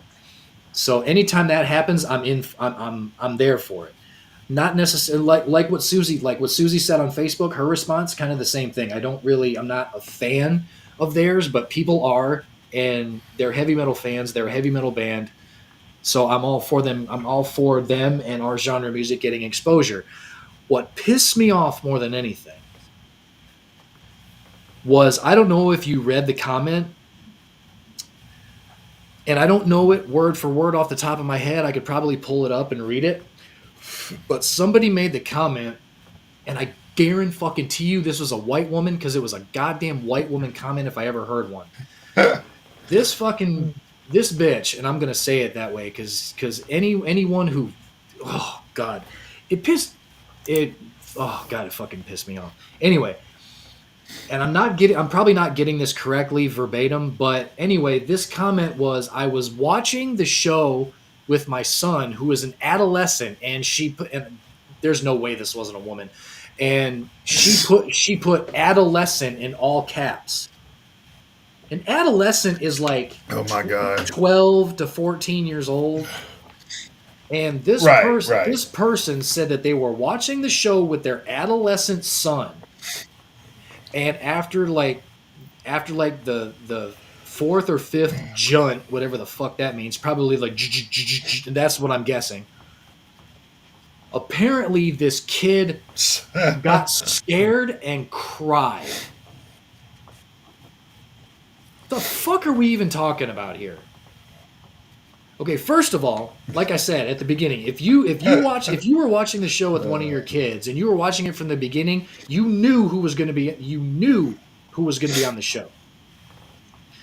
I'm Mhm. not sitting here and telling you that you have to like the performance. I'm not saying that you have to like the performance. I'm sick and tired of Jelly Roll and Taylor Swift and fucking what the hell is the other one? Post Malone. I don't give a fuck. I don't. Yeah, Cardi B. Cardi B. I don't give a fuck about any of them. But if Jimmy Kimmel or Jimmy Kimmel or Jimmy Fallon, or if any of those guys want to have them on their show, and I'm going to watch the show and I see that they're going to be on there, I'm not going to watch them perform. You know why? Because I'm not a fan. But you know what? It's Jimmy Kimmel's show. Right. But I'm not going to fucking get on Facebook or Instagram or whatever and demand an apology for you having for you having that person on your show. Are you fucking kidding me? Fuck you. Yeah, people are fine. fucking You don't wild, fine. dude. You don't have to like the performance. I'm not saying you have to like the performance. Like I say, I'm not a fan of Knocked Loose anyway. But you know what? Fuck you. Thinking you're so goddamn entitled to an apology from the network and the host of the show, you can fuck all the way off. And your son is a pussy. Yeah. Your son's a pussy. And like, this is what's crazy too, is like, I don't know if you know what this is, but it's called a remote. Exactly. That's what it has on it. A channel changer. What the Yeah. fuck? Are you serious? Like, awesome, dude. I could have fucking changed it and not had to watch that. Fucking people are just stupid. God like why? So first off, if he started like crying and shit, why would you keep watching it? That's like, so you're admitting that you're a parental abuser. That's what I'm hearing. That's what I'm hearing. So, you know. And two, you know, and two, 12's a little old to be breastfeeding, lady. Sorry. Yeah. God Jesus Christ. Almighty. Yeah. You know what I was doing at 12 years old? I'll tell you what I was doing at 12 years old. Drinking beer and smoking weed, bitch, because that's what I did at 12 years old. I wasn't doing any of that, but I was listening to heavy metal music at 12 years old. I was doing that too, but I was fucking... So yeah, if your kid cried because there was a heavy metal band performing on a late night show, your son's a pussy. Yeah, he's a bitch. God. Again, I don't care if you're not a fan. I don't care. That's fine. I don't have a problem with. I don't have a single problem with you not liking the guest. That's fine. But the worst balls. You know the worst part of that is, I don't believe that ever happened. I don't believe it did either. But that comment is out there. And because you want to know why? Because the truth be told about it, the 12-year-old probably talked her into fucking watching it. Probably. But here's the thing. Here's why I'm genuinely upset about it. Because even if that particular situation from that comment didn't happen, I guarantee you that in somebody's house, that conversation that conversation happened. I guarantee you that conversation happened somewhere in this fucking country. Because God 100%. forbid, God fucking forbid, like I say, it's not Jelly Roll or Post Malone or Taylor Swift or some other fucking manufactured bubblegum fucking bimbo just up there singing a song that she didn't even write, who probably has no idea what the goddamn song even means, but because her ass is hanging out, everybody else needs to watch it. Mm-hmm. And like I say, I know metal is probably never going to be in the mainstream in this country ever again, and that's fine. But I will actually give Jimmy Kimmel credit in this instance for having a heavy metal band on his show. And hell, it wasn't but a couple weeks ago Metallica was on Jimmy Fallon's. I mean, you know, it's not that, you know, metal bands don't go on here. I mean, no. And Jimmy Kimmel had Deftones on not too long ago either. You know, so you know what? They're mixing it up. I mean, that's good that they're mixing it up. I mean, So as far as I'm concerned, whoever that person is or isn't,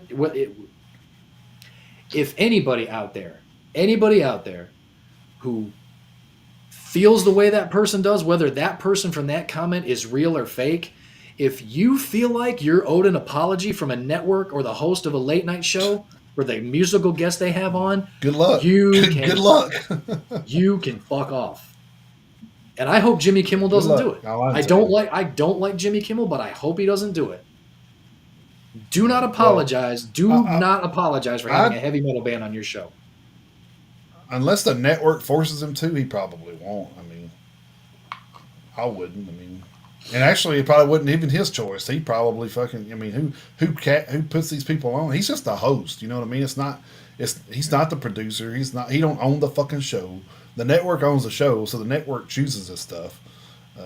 So, you know, you're gonna like just you know, I don't even know what station he's on. NBC, CBS. I don't even know. Maybe I don't know. Whatever station he's on, you're just not gonna watch anything on that station anymore. I mean, really? Whatever.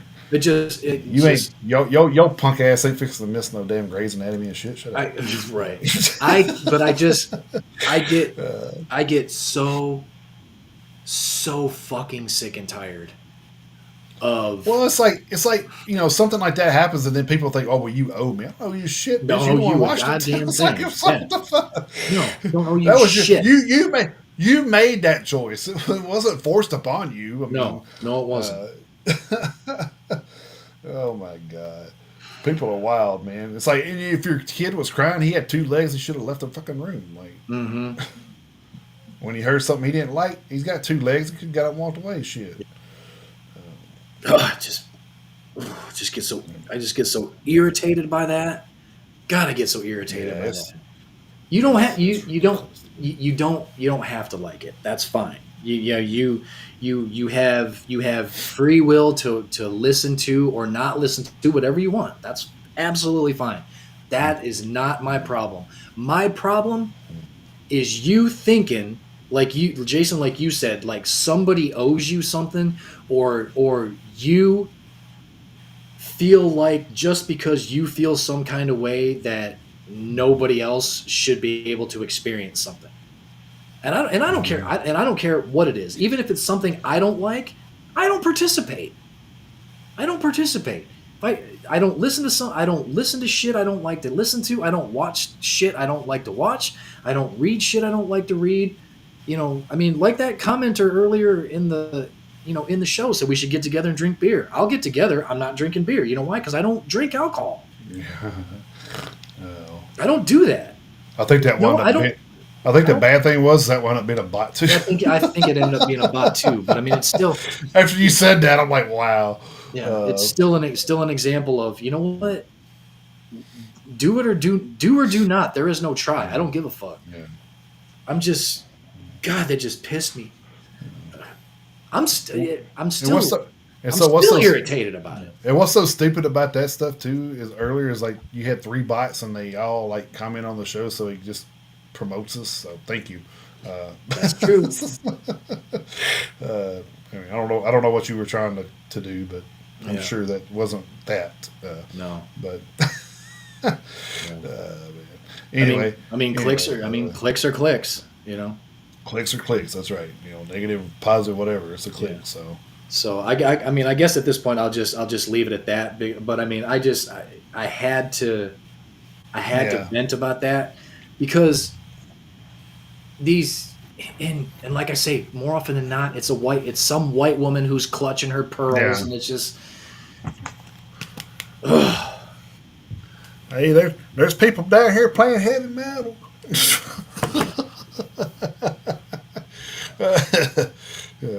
No, they're not black guys, but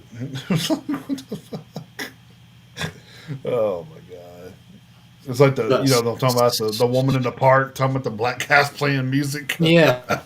They're down here playing rap. Well, okay, well, it's the fucking park lady. It's a public place. Shut the fuck up. Yeah. You want to play rap? They can play rap. Shit. And there is a reason why there's a reason why the name Karen has came about. Yeah, because it's usually some goddamn nosy, busybody ass white woman. Mm-hmm. Owner of the head of the what you call it? What do they call it? HOAs. Yeah. HOA. Yeah. So head of the HOAs and all that shit. Yeah. Fuck out of here. Out there in your yard with a fucking measuring stick. Shit, yeah. Grass is too tall. Yeah. Of course. The funny thing. Yeah, go ahead. I was going to say people who voluntarily move into a neighborhood with an HOA, they kind of deserve what they get. Well, yeah, exactly. So. But yeah, so that just fucking pissed me off, Yeah, and they sound like this. I don't like that. I'm gonna bitch about it. Huh? Yeah. They want a fucking apology. Fuck off. Then I want an apology for the. All right, fine. I tell you what, I'll make a deal with you. I will be okay with you getting an apology from the network for Knocked Loose being on the show if I get an apology for everything that passes as popular music nowadays. How about that? Mm-hmm. That's the deal I'll make with you. There you go. All right. Moving on. I got two more. I was like, damn, I'm not even done with this because I got Chris on a rant. Yeah. It's funny. I'm usually the one that goes on those, so I was just sitting back laughing. Oh, man. Gojira singer guitarist Joe Duplantier stars in a new ad campaign for animal rights group PETA. So, Gojira is always, them Satanists over there that plays for the Olympics doing PETA, goddamn animal rights fuckers, Yeah. Fucking devil worshippers. Mm-hmm. They only do that because they want to sacrifice your cats. I don't know. Oh, man. I'm sorry. It just kind of leads up into the same bullshit, Yeah. Oh, my God. It really does, actually. It does. It's like just another stupid ass. Oh, my God. Anyway, last but not least, this one's kind of, I don't know, odd, I guess.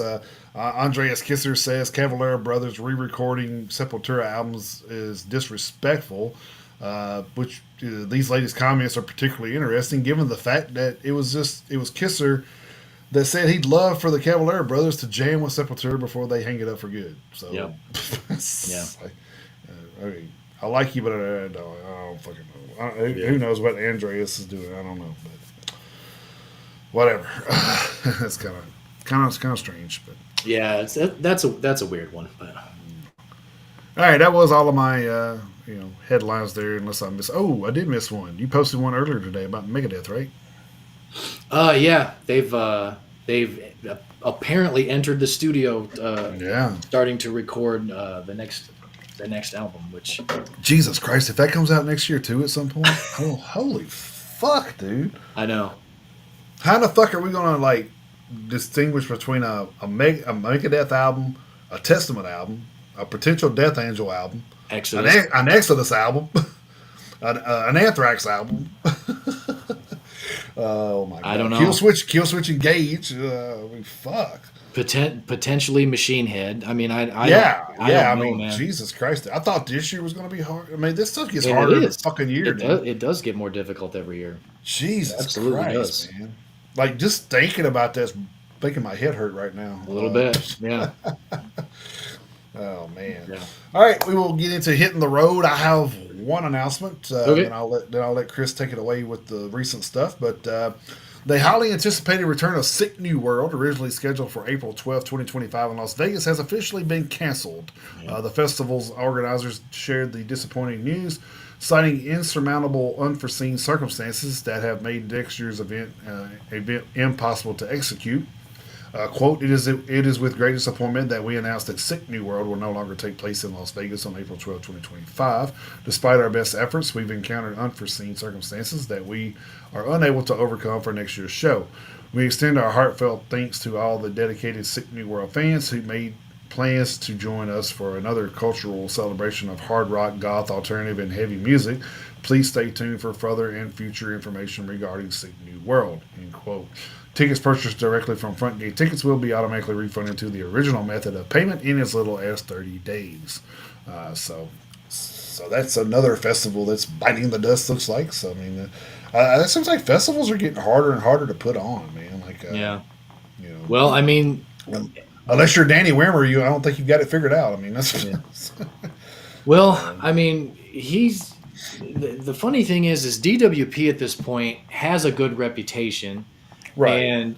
and I think bands kind of are gravitating towards that reputation because I think, because of everything that he has been able to do, and Hmm. from all accounts, from everything that we've heard, I mean, the guy knows how to work with people, and he Yeah. he he has all the logistics Customers figured out. got great customer service. I mean, Yeah, because I mean, everything that happened with Louder Than Life, that day that we went to Louder Than Life and that shit getting canceled. I mean, mhm. by rights, they didn't have to do what they did, but they No, did. I no. mean, they did the right thing, even though they really didn't have to. So but that that creates goodwill with your customer base, and also the entertainers. So, okay, fine, I didn't Yep. have to give people who came up their money back for Friday. I didn't have to, but it's the right thing to do because those are people who pay your bills. Those are the people who are going to come see your show.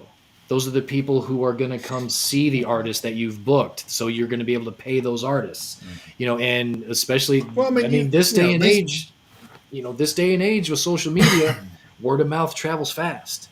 And, that's the thing is and these I, places, these festivals have insurance on those things too for weather. they So I do, mean, they if it do. was if it was if it, and it being a hurricane, of course, insurance is going to be like, oh well, no, that's not a valid claim. I mean, they're going to pay out because it's a valid fucking reason. I mean, Yeah. the fucking hurricane come through to the fucking coast. I mean, you can't perform. Electricity and water don't go together. So I mean, Yeah. unfortunately, So, I don't know if you've seen that. I don't know if you've seen that story either, where somebody got electrocuted from hugging a fan. You remember seeing that? no, no, I didn't see that. Yeah. Did Victor post that? Something like I thought I remember somebody from the thing posted that. I'll have to take a look back at that. Let me see if I can pull that up real quick. All right, I'll take a look back at that. Like, if you can find it, that's cool. I'll go ahead and I'll Yeah, start my yeah. Go contribution. go ahead. Yeah, go ahead with hitting the road, and I'll see if I can Yeah. find that. All right. So for my contribution to hitting the road this week, I got a couple of pages worth. We'll try to get through this relatively quickly. For the week of the 23rd through the 29th, leading off at the PRP.com as usual. Vower is going on a European and UK tour. No word yet on the opening acts. Starting February 4th, 2025 in Cologne, Germany at the MTC. Finishing February 13th in Brighton, England at Patterns. Bleed with Breed Bleed from Within, sorry, After the Burial, and Great American Ghosts are going to Europe and to the UK starting September 10th, 2025 in Antwerp, Belgium at Zappa, finishing October 12th in Glasgow, Scotland at Barrowlands. Architects, Brutus, and Guilt Trip are going to Europe starting March 10th in Lille, France at Zenith, finishing March 22nd in Lisbon, Portugal. And I didn't write the fucking venue down because I'm a dumbass. Arch Enemy. Arch Enemy, Amorphous, Eluveity, and Gatecreeper are going to Europe and to the UK starting October 10th, 2025 in Stuttgart, Germany at the Schleyer Hall, finishing November 15th in Dusseldorf, Germany at the Mitsubishi Electric Hall. Falling in Reverse, Black Veil Brides, and Hollywood Undead are going on an Australian tour starting March 11th in Perth at the RAC Arena, finishing March 18th in Brisbane at the Entertainment Center. That's a good place to call a venue. The Entertainment Center. Yeah, it's over there. Yep. It Yeah. That's works. what's going. Yeah, it works. Dark Tranquillity and Eye of the Enemy have a trio of dates booked for Australia in February. February 26th in Melbourne at Max Watts, February 27th in Sydney at Crowbar, and February 28th in Brisbane at the Brightside. Madball, Speed, Guilt Trip, Death Before Dishonor, and Lies are going to Europe starting February 27th in Berlin, Germany at Astra, finishing March 9th in Maastricht, Netherlands at the Music Gieterij. I guarantee you I didn't say that right, but I don't speak freaky deaky Dutch. Decapitated, Cryptopsy, Warbringer, and Carnation are going to Europe and to the UK, starting May 1st in Kopervik, Norway at the Karmoigeddon Music Festival. That's Decapitated only. Finishing June 8th in Maastricht, Netherlands at the South of Heaven. That's Decapitated only. I promise that the other bands are going to be on the tour. It's the very first and the very last dates of that tour. just happened to be decapitated only. Pennywise, Propaganda, Comeback Kid, The Iron Roses, and Dead Pioneers are going on a European tour starting May 16th in Barcelona, Spain at the Poble Español featuring Madball, finishing May 31st in Berlin, Germany at the Zitadel Spandau.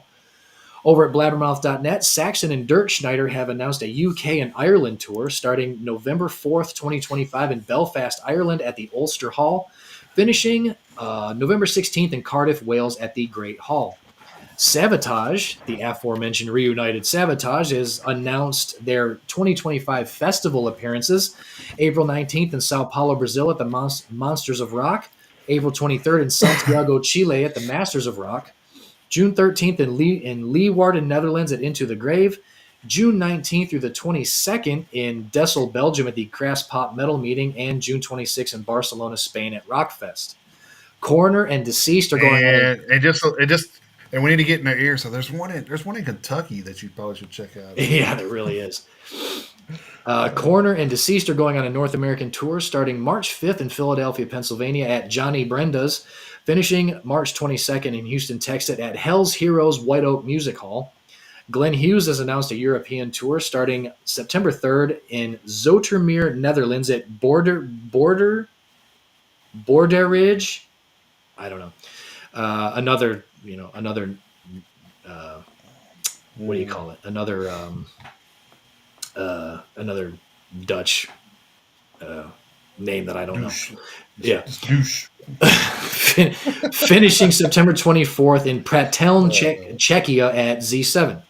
Then I found some concert posters on Facebook, which is, nice. Not something that we normally see, but, started to see a few of them. So I wanted to definitely give those their due. Leading off with Venom Inc. and our friends in Salem's Child are going out together starting January 8th. Nice. Starting January 8th in Santa Ana, California at the Observatory, finishing finishing February 16th in San Diego, California at Brick by Brick. Epica and Flesh God Apocalypse are going on a North American tour starting September 6th in Porto Alegre, Brazil, finishing September 28th in Panama City, Panama. That last date in Panama City is Epica only, and the poster didn't have the venues listed on it, just the dates and the cities. Frozen Crown, Fellowship, and Lutharo are going on a European tour starting April 11th in Memmingen, Germany at the Kemmenwerk, finishing May 3rd in Barcelona, Spain at Wolf. Onslaught is going on a 40th anniversary Power from Hell album Australian tour. Again, this is just the poster that I saw, so it didn't have the venues. Right. But the tour is going to be November 14th in Perth, finishing up November 22nd in Melbourne. And then last but not least, Guns N' Roses is going on a tour in 2025. Again, this was just the poster, so there were no venues listed. That tour is going to be starting May 23rd in Riyadh, Saudi Arabia, finishing July 31st in Wacken, Germany. So, but that is all I have for hitting the road for this week. Wacken.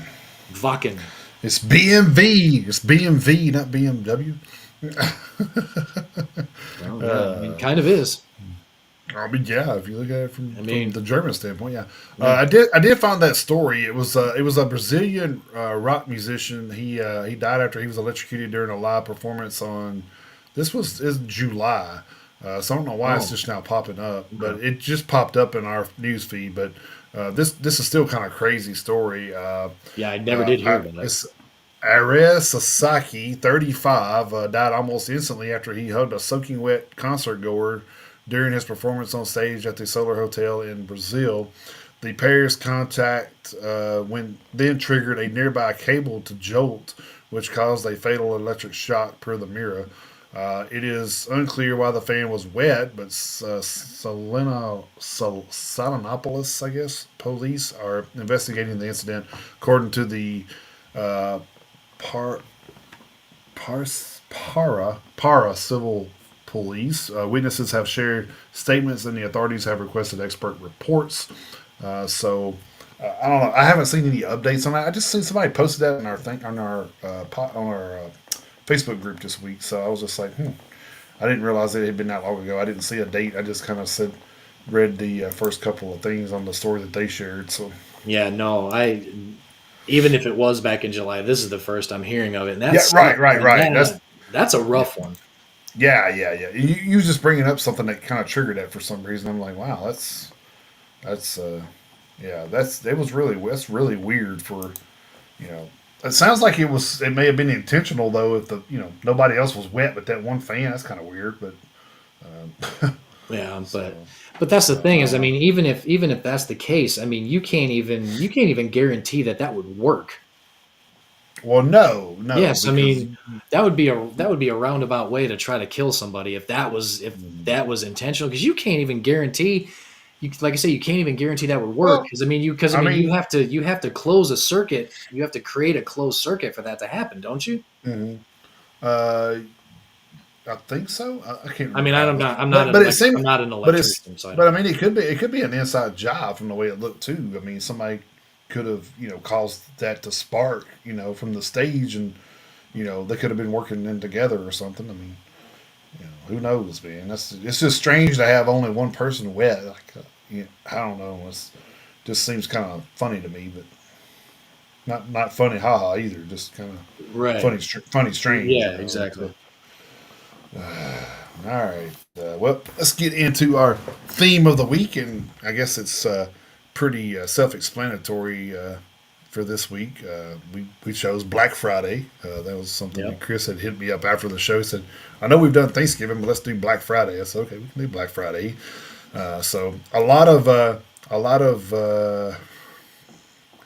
I guess I don't know. I guess it's like a lot of innuendos and roundabouts in here. So Sure. Yeah. there's nothing straightforward but a couple songs. But Yeah. and I'm sure like this is the first time we've done this in a while, so I'm sure we're going to have some overlaps. But Oh, I kind of probably. I kind of stuck in about 23 just to be safe. Yeah, I have 20. So, So hopefully we can we'll wind up trying to get 40 out of it somehow. But yeah. if Chris if I have doubles and Chris has to mark some off, we'll work together, or he can post and all he's got, and then if there's something else after that when he gives it to me, then I'll take over the slack. But Right. Yeah. but because like I said, I took a three extra just in case because there was one I stayed away from for a reason. So if we both stayed away from it for that reason, then maybe We'll we add could it. add Yeah. that one. Absolutely. Yeah. No, that's uh, 100% true. yeah, because I think there's about five Megadeth songs you could have put on this list. So Yeah. Yeah. oh man, but Well, anyway, and the funny thing was I'm what gonna kick it off here with a Megadeth song. Good, no, go ahead. go ahead. I was No, go just gonna ahead. I was just gonna say I actually went back to the playlist that we did when about colors, because I Oh because I knew yeah, I knew that we did one about Thanksgiving, I didn't think about that. Yeah. and then I also pulled up the one that we did just about colors. That way I didn't put any of the doubles on here. So I did have that as a frame of Oh, reference. okay. So I did do that. Yeah, I didn't even think about going back that far. So Yeah. yeah. Anyway, we'll make do with what we got. So I actually kicked mine off with a Megadeth song, "Good Morning Black Friday" from Peace Sales Who's Buying, Right. 1986. I figured that was probably a pretty self-explanatory one. Yeah. I was actually kind of like, if he has that one, we can go with the other one because I had the other one, which was I Peace Sales, but Who's Buying? So. well that yeah. I do have that one. Okay, good, awesome. I stayed away from Good Morning Black Friday because of the obvious. Yeah, and I stayed away from Peace Sales because of the obvious. So, Okay, there we go. There so we go. hey, that worked. Hey, that worked out. Like, Yeah, yeah. it did So work out. my second one was Five Finger Death Punch. Welcome to the Circus from Afterlife 2022. Yeah. Because if you've been out and about, you pretty much can feel that. So Yeah. then my next one was it was a band I don't normally put on these things because they're hard rock at best most of the time, but this one is a pretty heavier song. It was a single. It's Pop Evil, "Let the Chaos Reign" from that was a single out in 2020. Then Nice. I had Metallica, "The Struggle Within."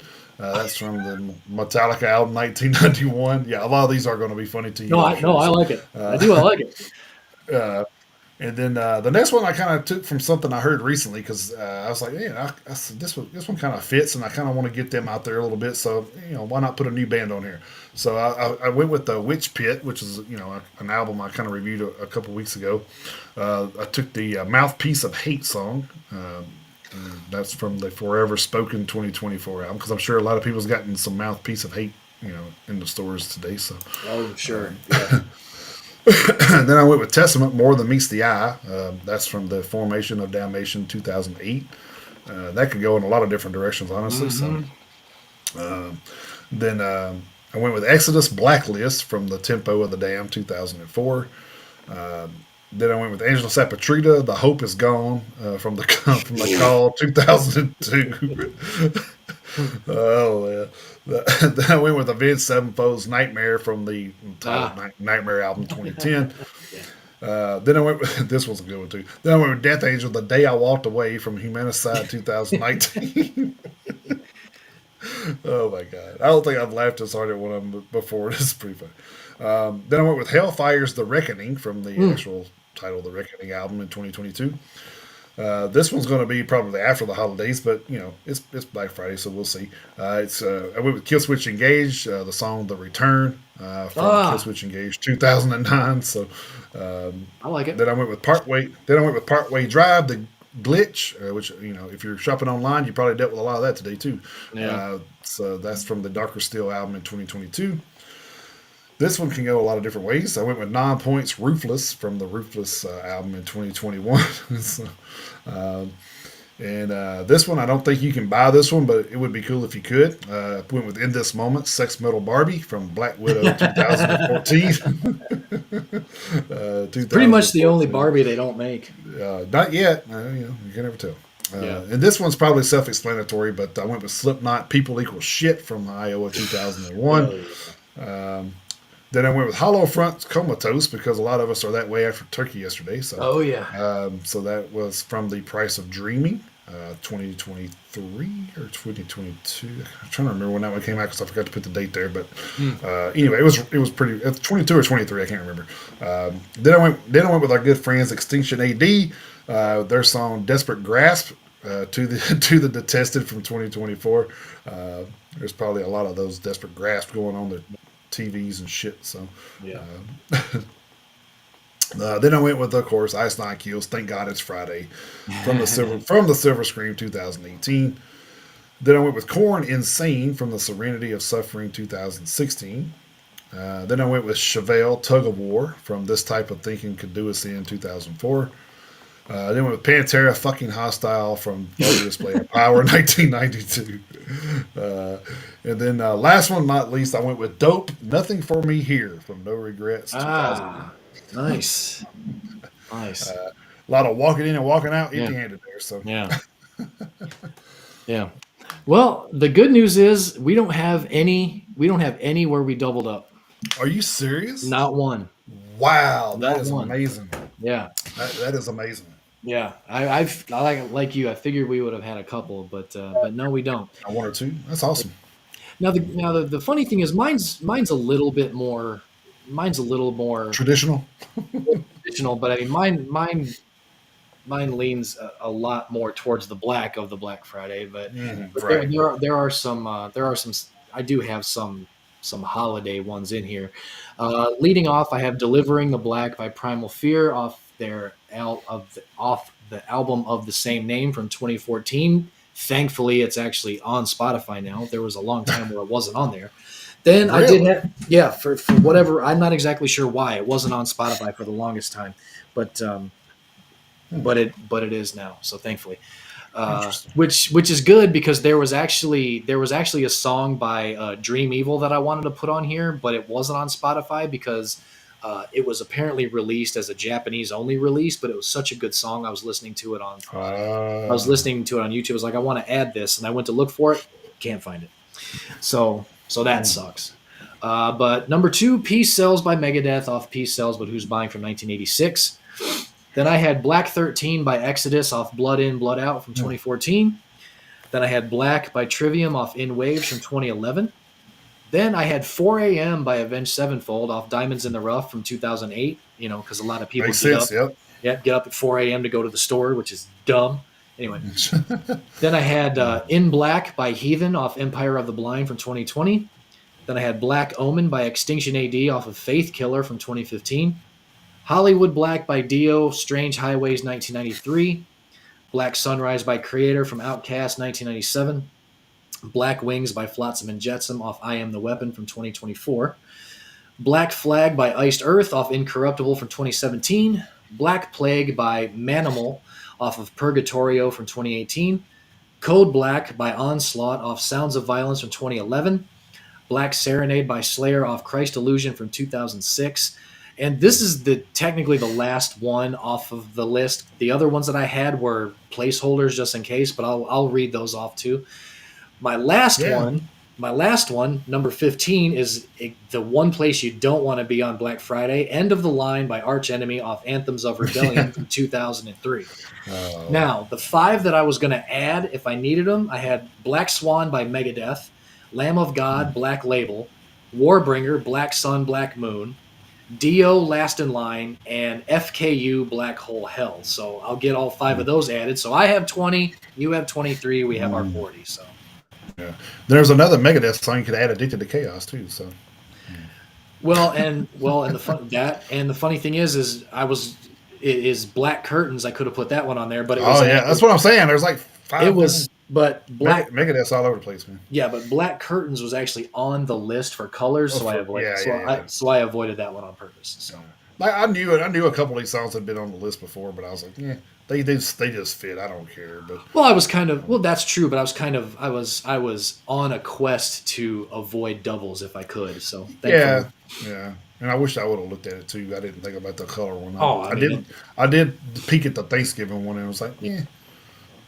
Well, the only one that either one of us did that's on the colors playlist is Blacklist by Exodus, but it's too good of a song. So, well, yeah, exactly. It's way too good of a song. Cool, but cool. But we'll get that compiled and collaborated on. And oh man, there's another one. You could put Dio Last in Line on there too. It is one of my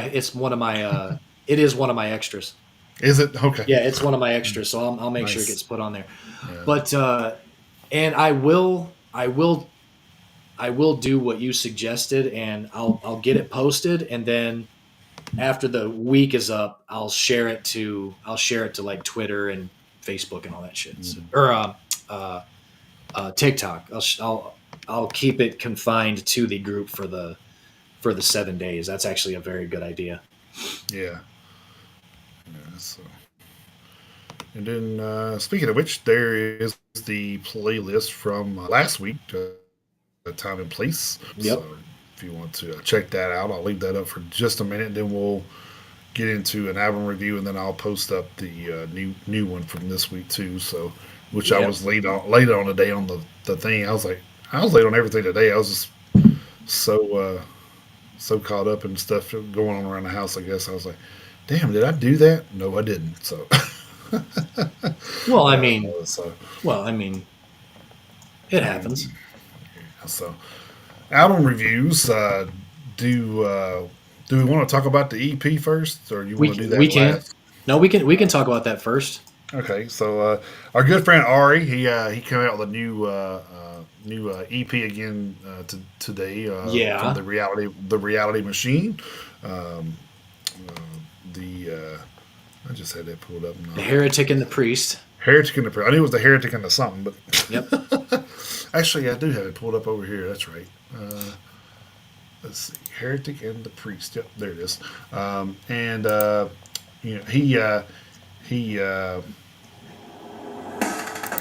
He reached out to I guess Craig's doing all the vocals on this one. Craig Cairns. I think so. Yeah. Yeah, and honestly, man, like he has got a good thing going with what he's doing because he composes all this stuff and then he's got a singer in mind when he does it. Mm-hmm. So it's pretty cool the way he does it because, like I said, I don't know if he reaches out to the vocalist first. I would imagine, I would think that he would, but he's already got these compositions and going, and then uh, and then he reaches out and gets a singer to do all of it, which what Ari does is amazing. If you haven't seen our interview with Ari on Spotify, you can go check that out over there or on YouTube. Mm-hmm. But yeah, the Reality Machine episodes, it's probably one of, man, it's right up there with one of my favorites that we've done, just because he's all music, man. Like, he teaches music, What his and then job he is. does Yeah. this. Yeah, his job's music, and this is so. I mean, he's very, very a very interesting guy, man. He really was very talented, man. Like, I couldn't do any of this shit. So Mm-mm. for him to play, two or three instruments on top of, you know, everything else is, it's crazy. Um, but but yeah, they had that come out today, and I think the surprising thing to me was track three, "Never Loved You." I thought The that kind of threw me off a little bit. I was like, oh wow, yeah here we go, the nice, ballad. Yeah. man, little ballad going on there. I like that. Yeah. Yeah, throwing a little something different in the arsenal there. I like it. Well, he definitely. Um, I mean, he definitely used it as a way to kind of, and he put it right in the middle because it was a right. five Yep. tracks, 25 minutes and change. So it was like right smack dab in the middle. So I think he put it in a good spot, and I Hmm. think what it did was it really showed off Craig's range. Right. Oh yeah, dude. Because I Like, mean, because I'll be completely honest. I never heard of Craig me either. before Yeah, before the EP, but man, can that dude belt it out. I was he impressed. can, dude. He's got very, I was yeah, very, impressed with very, very long range I on that was I guy. was So, impressed. I was impressed with the range he had, but I really think that that Craig's range, especially his top end, really added a different dynamic that obviously Ari was going for. But hmm, I is as good as the last EP was. I think he outdid himself on this one. I really do. you think so? Even Yeah. yeah, I do. Even with the ballad, I mean, there's nothing wrong with a good power ballad. There's nothing wrong with that at all. Right. But I mean, I really think he outdid himself with this one. I mean, It is. it's just as good Oh yeah. as No. the Yeah. Yeah. I would original. say that for sure. Yeah. It's just as good as the one that came out in June, and and the, I think it really. I think what it did is it really showed Ari's flexibility and his range as Oh yeah. as Yeah. as a singer, well, not a singer, as a songwriter and a composer to be able Hmm. to throw that power ballad in there and have it turn out as well as it did. So Hmm. just because you take a minute to pull the tempo back and slow the pace down and everything, I know. And I know a lot of people are probably out there like, man, this slow shit doesn't have a place in this. Okay, that's fine. That's your opinion. That's fine. I'm sure a lot of people don't give a shit for power ballads, and But that's but it does though, because I mean, I'm sure, like, if you think about uh, a lot of the bands that play, I'm sure, Bullet from a Valentine band, Killswitch Engage. I'm sure Jesse's just like waiting to fucking sing End of Heartache after being, stretching his vocals for 30 straight Mhm. fucking minutes.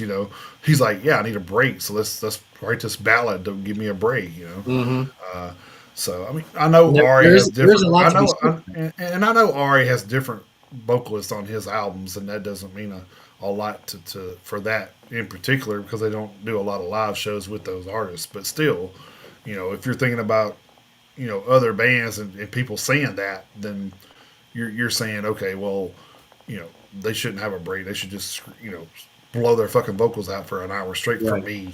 Fuck Yeah. fuck them. Like, but yeah, I Well, think I I mean, think a that's ballad has a place if it's done. I mean, hell, we've seen Testament twice. Have you heard Return to Serenity? I haven't. no. I mean, I would love to. Don't get me wrong. I mean, it's a great song, but I haven't heard him do it. Yeah. Um, Well, and but I mean, like I well, said, I think yeah. every band has that. I mean, Metallica still does. The Unforgiven and Nothing Else Matters. I mean, so I Mhm. mean, you know, they're not out there trying to like beat themselves up for 2 hours straight either. So I mean, Yeah.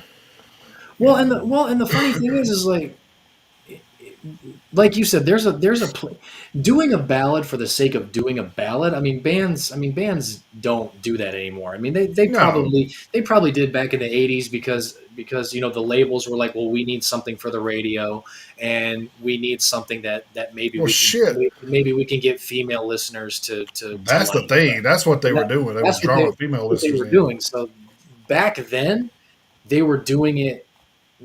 I mean, the labels were basically more or less forcing the bands to do it. Nowadays, it's not really like that anymore, So, but I mean, there are and the funny thing is, we're throwing the word ballad around, but I mean, that doesn't even necessarily mean it's got to be a true ballad. But I mean, just Right. slowing the tempo down and maybe not Hmm. being, maybe not singing so aggressively. I mean, so ballad can be a ballad or it can be a ballad. So I mean, it all depends.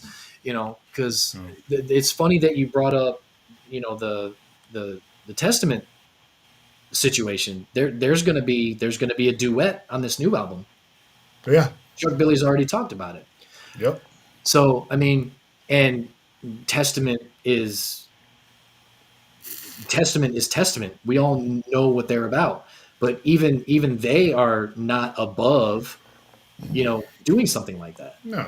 And no, Hell, none of look these at none of these female bands should be. one of the yeah, one of the up and coming bands we talk about a lot is Malevolence. I mean, the Higher Place song, that's one of my favorite fucking songs, period. Like, It's so good. I love that fucking song, dude. It's If it so comes good. on, I'm cranking it and I'm fucking singing it. I mean, that's just, Yeah. you know, But the it's a but the very, it touches, it's one of those that touches you. You know what I mean? It's yeah. just like, uh, it's like But the you can take that into many different yeah. directions depending on what you're feeling. So, Right, but at the same time, that's a song that I would consider a quote unquote ballad yeah, because in context with the rest of their catalog for them, it's a ballad. But so exactly. but the funny thing is, with the exception of the opening, with the lead in and the opening verse, that song doesn't sacrifice any of the heaviness. It just has a slower tempo. No, So, right. having a slower tempo doesn't mean it's going to be a ballad. The two are not mutually exclusive, So Exactly. you can have one without the other. Hmm. Lack of up tempo doesn't make it a ballad, and so it's it's strange. It can be a kind of a delicate balance, but Hmm. I still think in the case of what Ari did on this LP, which I mean, let's not gloss over the fact that it's Ari's second EP in 5 months. Yeah, yeah. Yeah. And if And it's funny, like it's funny. There's gonna be a tie into that in a minute too, yeah, just so you know. So, and the funny thing, and the but funny yeah, thing, yeah, having two EPs in 1 year, like we've already talked to Extinction AD that had an album and an EP this year. yep, Ari's come out, been a guest on the show, and he's got two EPs two this year. EPs, yep, It's freaking amazing that these yeah, guys are just ripping shit out, dude. hmm It's they are. amazing. I'm all here for it. I love it. I hope he comes out with two more next year. I don't. Well, I mean, So, you know, well, I mean, judging from what we heard when we talked to him, he's probably already writing the third one. yeah, He probably yeah. already is. Yeah. For all, Did he say he was doing a trilogy anyway with this? yeah, Yeah. So I yeah, mean, he's probably already working. It's probably already a work in progress. yeah. So everything's kind of going to tie in at some point. So Probably, pretty cool. yeah. But anyway, it's definitely a four horn album for me. That's I that's don't know what nope, you that's want what to I do with gave that, it. but and man, like all these EPs are so good. I think I'm going to have to do 10 EPs this year too. It's like, I I s- mean, Honestly, I still don't know if I still don't think I listened to enough to do 10 this year, which I that will be one of my goals for next year. Is to listen to enough to do 10. I still think this year I'm probably mm, only going to be able to do 5, but and I do feel bad about that, but I do feel confident in the list that I have so far, because there's really, especially here over the last couple of months, the stuff that has come out as far as EPs. So yeah. been some good shit coming out, dude. I'm telling you, man, One it's more, crazy. yeah, one more thing Yeah. before we get into your review. I don't know if you listen to this or not, but because after I listened to Ari's new EP, did you hear the new single "Northbound Train" by Arched Fire? Did you listen to that yet? Yes, it's actually on the this week's playlist. So Okay, what did you think about that? it's different. It's definitely Yeah, different. Man. it's a little different. It's a little Yeah. different, but I mean, it still sounds like Arched Fire. It's So I still. mean, I mean, it still had the. Exactly. Yeah. so I mean, we talked about the. Shit. What was the vocalist's name again? Oh, right on. I can't remember off the top of was my head. it Christian? Hang on, hang on. I'll find it. Hang on. Oh, damn! I can't believe I forgot his Hold damn on. name. Hold on. I Hold don't on. know why Christian sticks with me, but that probably ain't right. Come on, computer. But yeah, so after But he's got a lot of range, man. Like he's another one of those actually vocalists. actually you were right, Christian. Yeah. I thought that was his name. Yeah. So Yeah, Christian. he actually has that where he can do ballady type stuff. He can do heavier stuff. He can do Yeah. you know symphonic metal stuff. I mean, I think that Oh, dude can do what. I mean, if oh he's I think he can do whatever is asked of him, dude. oh he's got He's a range. very talented guy, man. He's got range for days too. So yeah. Yeah. But yeah, so I mean, And the funny thing, well, and I mean, it was only like it wasn't even a full 3 minutes. Well, actually, it was 2 minutes and 58 seconds, so it was just right under no, 3 minutes. yeah, But yeah, just so I right mean, over, yeah. it definitely still sounded like them, but at the same time, it almost sounded like there's there is an evolution that might be happening with the band a little bit Right. as they move forward. So I don't know how much of a prelude this new single might be to another EP Mm, or another LP. So we'll see what happens. Maybe I don't know what their plans are, of course, but I don't know if they're planning on another single right. before the end of the year. Maybe first of the year, maybe January, February, somewhere around there. Yeah. But with one single coming out, chances are good that they're working on more than just that. So definitely Oh keep our well, yeah, definitely yeah. keep our eyes and ears open for our friends in Arched Fire as far as that goes. And one of my favorite bands that as of late was Godslave. They had a new song out this week called "To the Rats." That was a badass Oh, I'm gonna have to song. listen to that. They obviously just. I think this is their second or third new single, so they probably pretty close to putting an album out at this point. I'll have to So check that so out. so we may be getting new Godslave next year too, which is That'll be damn, dude. I fun. don't know. Yeah, and then the Raven Age had a new single out too. So I don't know if you knew I that or not. know. So I didn't know that. Shit. Okay. All right. yeah, it's called the Guillotine. It's on the list. So Okay. I'll share that here in a minute. But Nice. and then of course Ginger had their third single off their upcoming album come out too. So Yeah. like Ginger's one of those bands that you don't know what you're going to get until you start listening to That's it. So, that's 100. uh, uh, I mean, she may start out fucking, all gutturals, and she may start out, Totally melodic. suck, Yeah. totally melodic, sucking you into a metalcore or deathcore type vocal. Right. What am I trying to say? Chorus. What I'm trying to say.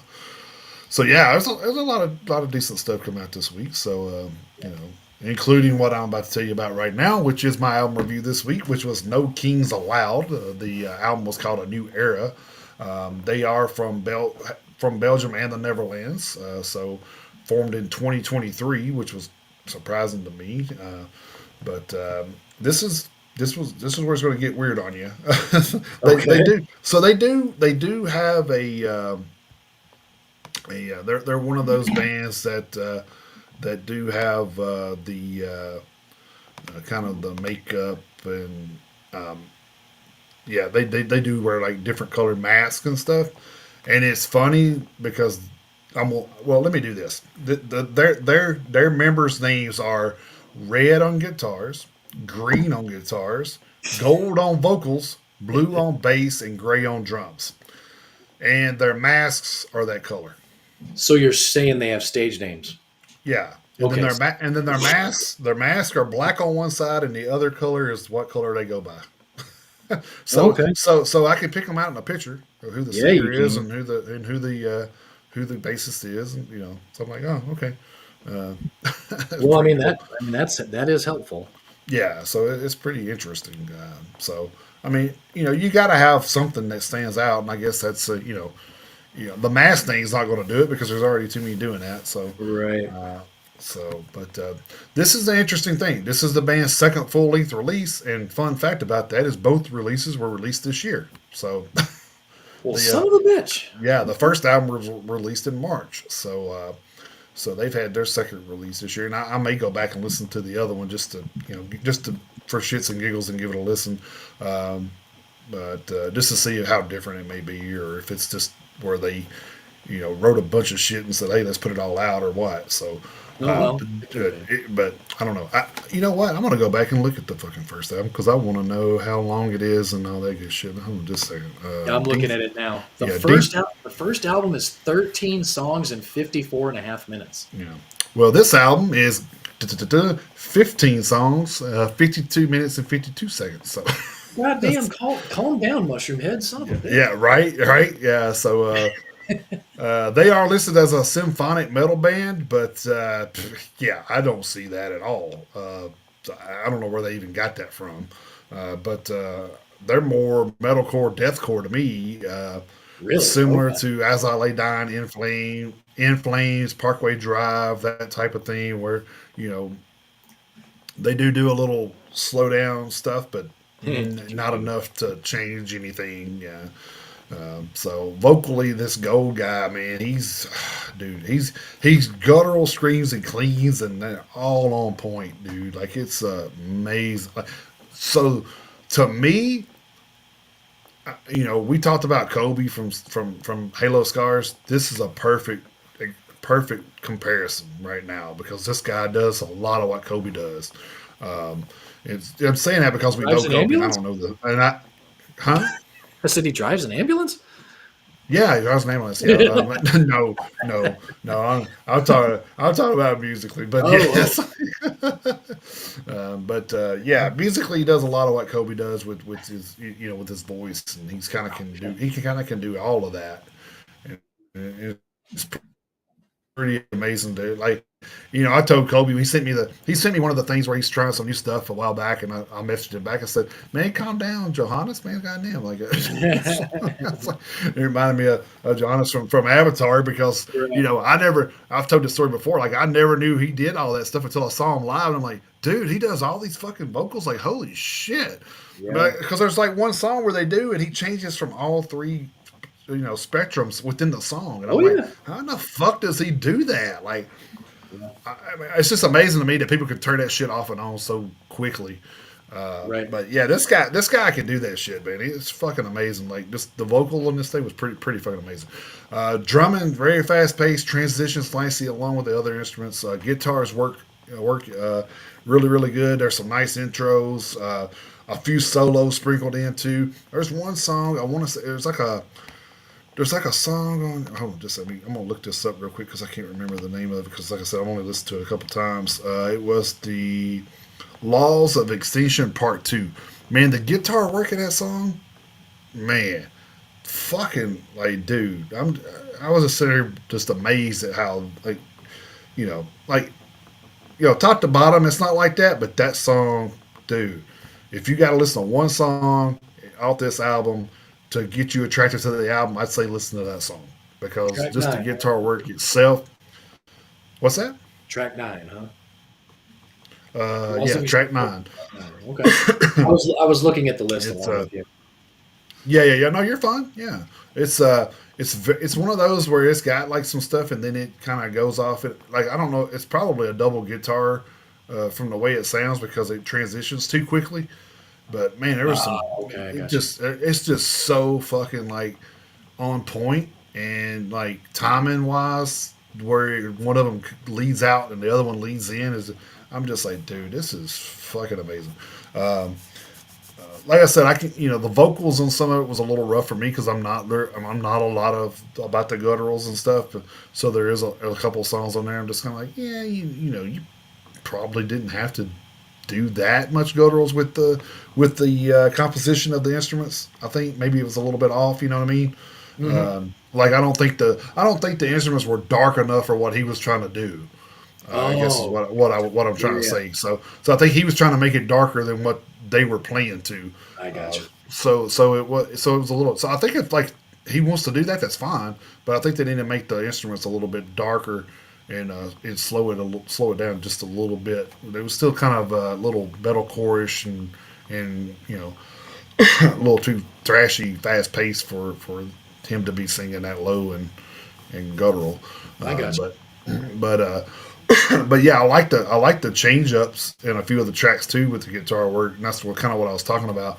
Where they kind of like they're screeching and then they kind of like ding, ding, ding, ding, kind of goes down and then back up and it's fucking pretty cool. Very good work on that, I think. So it does have an intro of 109, but I think with 15 tracks, who gives a shit? It's like Well, sure. I don't think it matters too much going in there. But I'm gonna Yeah. give it three. I'm gonna give it 3.5 horns. It was a pretty decent album. So Okay. 3.5 horns out of 4. All right, cool. All right, good. All right, my let's see where the hell did my review? Okay, there it is. I'm sorry. Had to pull up the file here. My album review this week was the new album Fire Action with Until the Heat Dies. Uh, they are a traditional heavy metal band formed in Helsinki, Finland in 2012. well, Their current label is Steamhammer. They are a quartet consisting of Samuli Hakila on drums, Yuri Vortama on guitar, Pete Ahonen on vocals, and Jarkko Pusu on bass. This is their first full-length studio album. They do have 3 previous EPs to their name.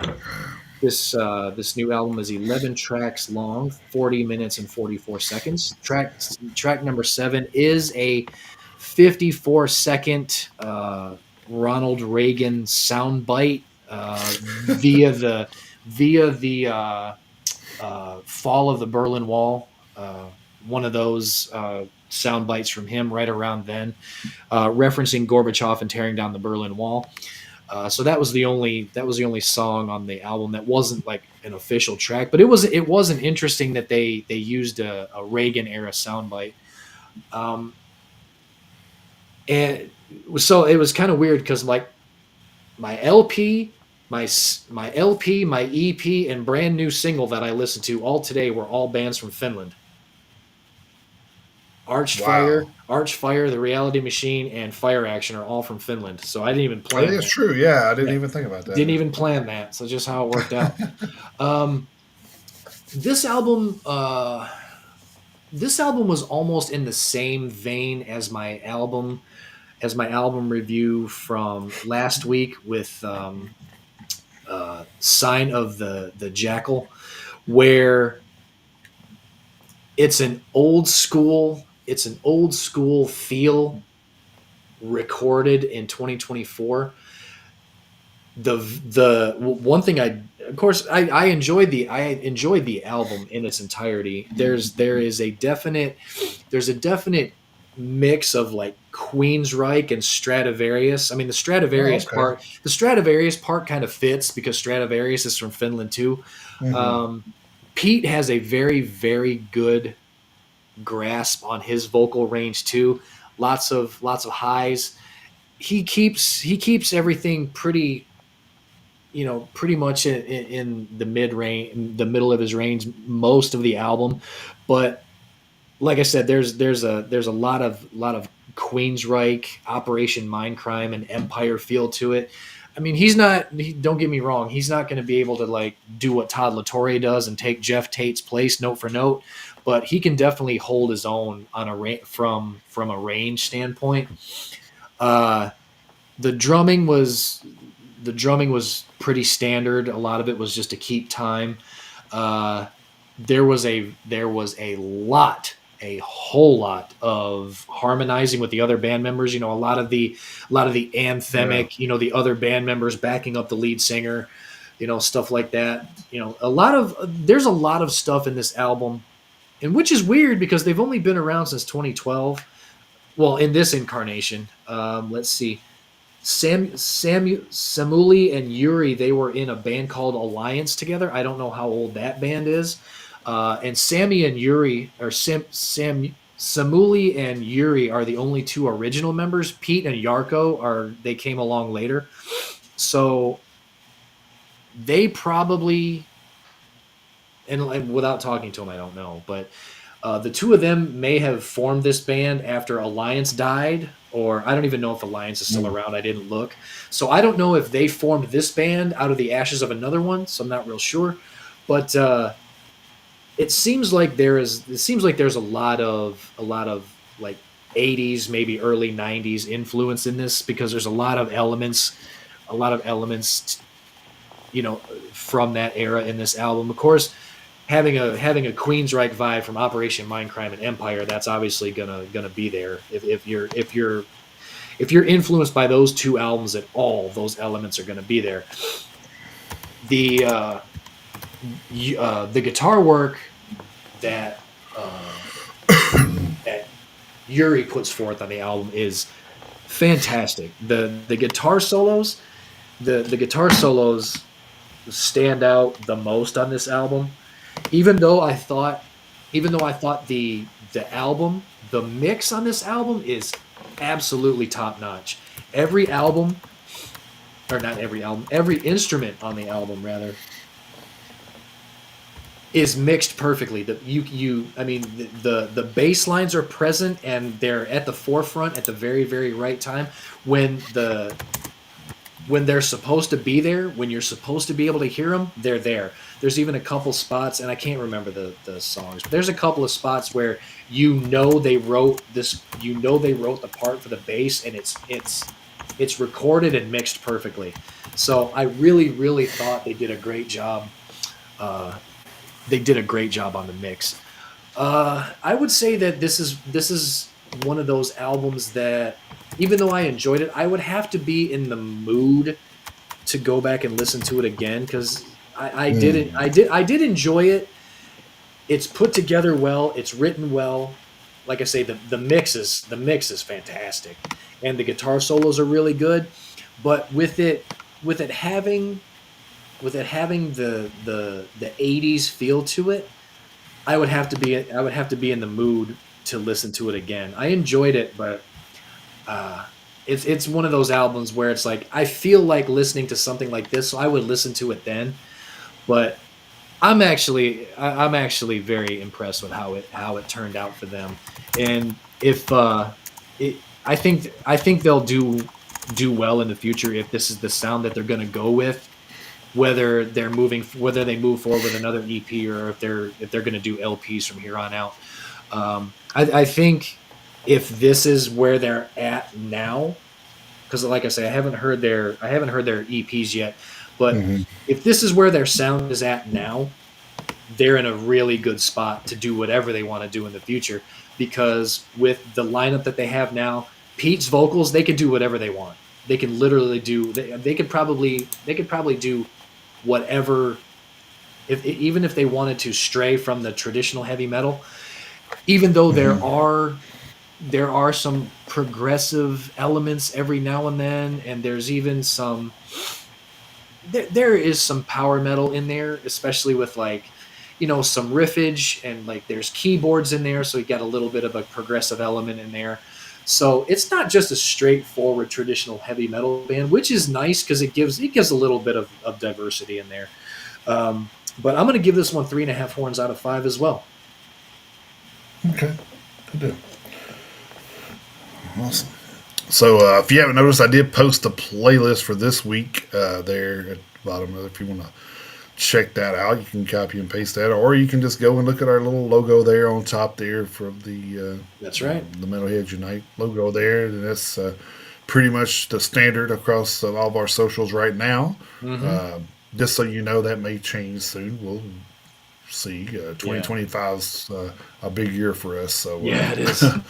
It is. So we're trying to do some different things and make it as big as it for everybody else as it is to us. So anyway, that's kind of where you can find all our playlists, weekly playlists, our right. theme of the week playlists are Yep. all there. So Yep.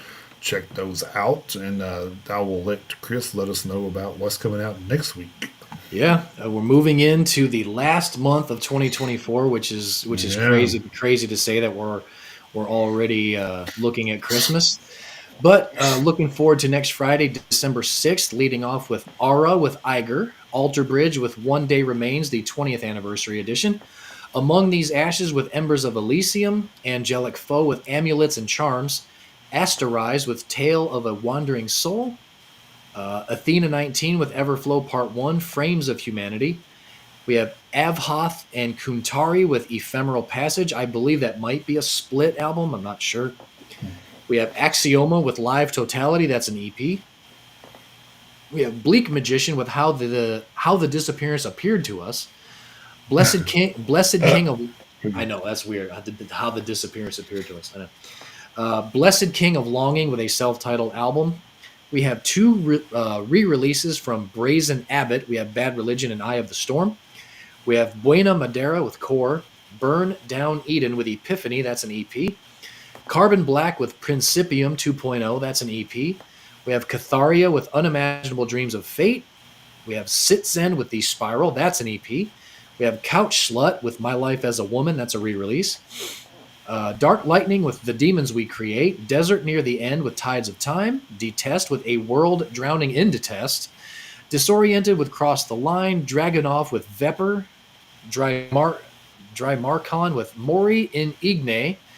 We have Dusternus with Unity Unto None. That's an EP. Dwelled with Suffering Heritage. That's an EP. Electric Temple with High Voltage Salvation. Fireblood with Goat Slayer. Forged in Black with Forged in Black 2024. Oh, okay. Forndom with Mopir. Ghost Wound with a self-titled album. Ghoul House with Fresh Out of Flesh. Gleamer with End of the Nail. Hanabi with Bukagiri Tokyo. Hollow Leg with Echoes, that's an EP. Icon of Evil with Locust Cathedral. Iron Slug with Unrepentant Grin, that's an EP. Jethro Tull with the Jethro Tull Christmas album, Fresh Snow at Christmas. We know who's going to win the Grammy next year. Kier with, if you know, you know. Kier That's with right. Lapel du Vide. Kronowski with Do I Need a Reason, that's an EP. The Chris Talmuth Experience, When the Wheels Fall Off. Last Temptation with Heartstarter. Mind Reaper with Withering Shine into Oblivion. Mystery Blue with Night Demon. Nano War of Steel with 20 Years of Steel. Nausea with Extinction, that's a re-release. Neckbreaker with Within the Viscera. Next Deed with The Soldier Act 1, that's an EP. Night in Gales with Shadow Reaper. Nocte Abducto with Hammergeddon 666, that's an EP. No Cure with I Hope I Die Here, that's an EP. Odd Crew with Dark Matters Part 3, Old Forest with Graveside, Old Odds with Olin Ska Nair, Panzer Christ with Maleficum 1, Paradise Sins with Desires, that's an EP. See, that's why I got to listen to more EPs next year. It's ridiculous. Yeah, there's a lot of them. Yeah, I know. I have to. I got to be better about it. Paradise Sins with Desires, that's an EP. Pillar of Light with Caldera. Powell Payne with Voila. Sarcophagum with the Grand Arc of Madness. Sarina Telly with Black and White Sessions. Shotgun Sawyer with a self-titled album, 6 Months of Sun with Creatures. Spanaway with Songs of Yesteryear. We have Spear with 8, Led to the Beam. Stone Horses with Redemption Chronicles. Summoning Saturn Voids with a self-titled album, thank God. Sunlight with Son of the Suns. Svartjern with Draw Blood. Tak Matsumoto Group with TMG2. Tar with Until We All Lie Deep with... Until We All Lie... Hold on. Until We All Lie Deep Beneath the Waves. There we go. Tarja with Rocking Heels live at Hellfest. Terror with Hymni Belly Occultum. That's an EP. Tethra with Withered Heart Standing. Through Mists with Branches. A Thousand Sufferings and Clude with Het Pact. Thulcandra with Live Demise. We have Zadok with We Are Zadok. Good to know. Uncut with Space Cowboys. Until Death Overtakes Me with Diagenesis. Wait a minute. Until Death Overtakes Me with Diagenesis. Until I Wake with Renovate. We have Oh, nice. Dowder with Du Skal Fricte. We have a couple of various artists. We have Aqualung Redux and Best of Jethro Tull Redux. No one's winning a Grammy next year. Bosphorus with Cosmic Cenotaph. You got Aqualung, you got Jethro Tull all over the place. Yeah, no one's winning a Grammy next year. Phosphorus with Phosphorus with Cosmic Cenotaph. Will Haven was with No Stars to Guide Me, 30 years of WHVN. Within Silence with The Eclipse of Worlds. Wizard Tattoo with Living Just for Knife Fighting.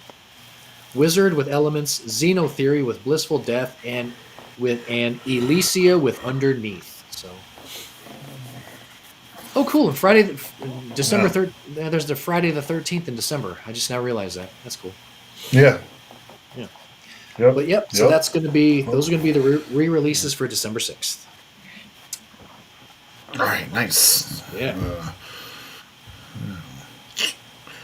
All right. I guess that will wrap this bad boy up this week. So. Yep. I want to thank Dana and Amy and Eduardo as usual, and all the bots that give us our that get our they got our rep up. So appreciate that. Yep. So, but anyway, want to remind you guys that you can listen to the 24/7 radio station streaming 24/7 at stream.trulyradio247.com/8008/stream. Actually, just uploaded about I don't know 70, 80 songs on there the other night. So it's still building. So always new stuff going on there. So it's definitely. I mean, it's definitely going to be an ever-evolving thing, thankfully. And if you guys if there's anything that you guys want to hear that you don't think we have on there yet, just send us an email at metalheadsuniteusa@gmail.com and follow us on all of our socials that Jason has graciously put at the bottom for me. Twitch, YouTube, Facebook group and page, X, TikTok, Rumble, Spotify, and Instagram. Also, speaking of the email address, if you want one of these bad boys, little stickers, we have those $3 a piece. Hit us up on our give you the details on how to pay, and we will ship that out to you guys. Absolutely. So, the other stuff coming. So I was going to say just the tip of the iceberg, just the tip of the iceberg of the merch thing. So, and while we're at it, because you just showed them the sticker. If and when we do decide to change our little Metalheads Unite thumbnail, because we've been using the same one for a long time now, and if any of you guys are looking for our thumbnail, as far as looking for us on our social media, if and when we do decide to change it, we'll give you guys a heads up. That way you'll know what you're looking for moving forward if we do decide to go in a different direction. So that way you guys will be able to find us.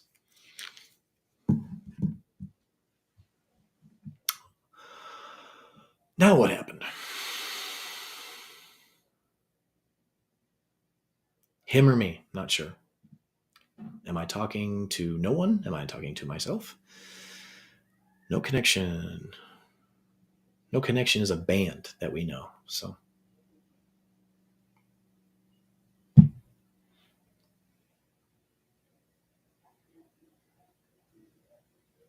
I don't know what to do. I have no control over this.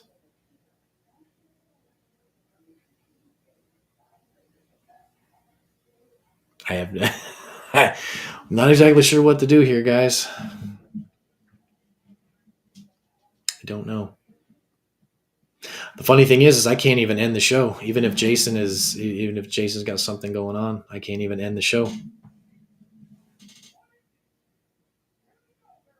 So I guess you guys get to stare at me for the next little bit until Jason figures out what's going on. If you guys can even hear me. I don't know. Not sure what's going on. I mean, the clock is still ticking. The ticker's still at the bottom. Twitch, YouTube, Facebook, the group and page, X, TikTok, Rumble, Spotify, Instagram, all that good stuff. Yeah, do let us know if there's anything you guys want to hear on the radio station. We'll put anything on there that you guys want to hear. Guaranteed. Anything from any band, from any subgenre. You guys let us know what you guys want to hear. We'll get it put on there. We'll definitely get it put in the queue. Can't promise when you'll hear it, because with it being 24/7, the songs in queue that just kind of runs as it does. And so I mean that is one of the weird things is we really don't have a whole lot of control over the way the songs are queued up. We do a little bit. Like if we're in the system on the control panel, we can kind of rearrange some things. But once if we're not there and it's just running 24/7 like it does, if we're not in there, the queue just runs as it is. So it'd be what it be at that point. So I'm not exactly sure what we got going on here. Maybe I'll send him a message. Maybe I should do that.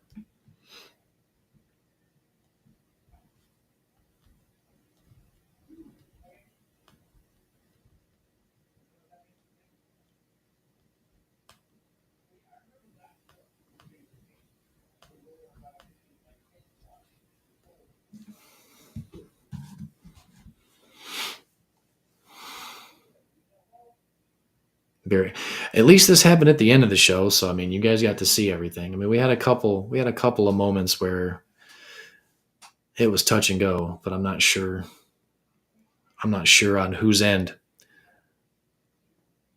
and I'm not sure why he hasn't been able to get back online. I'm not exactly sure what's going on at this point.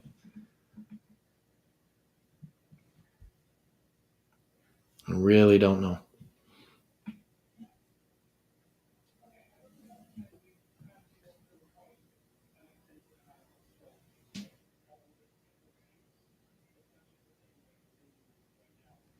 But we do want to thank, if anyone out there is able to hear me,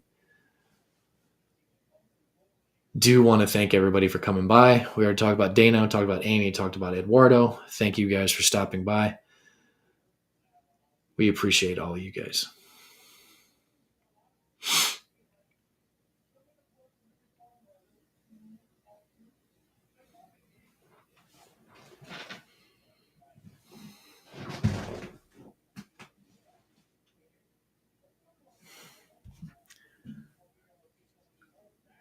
I don't know.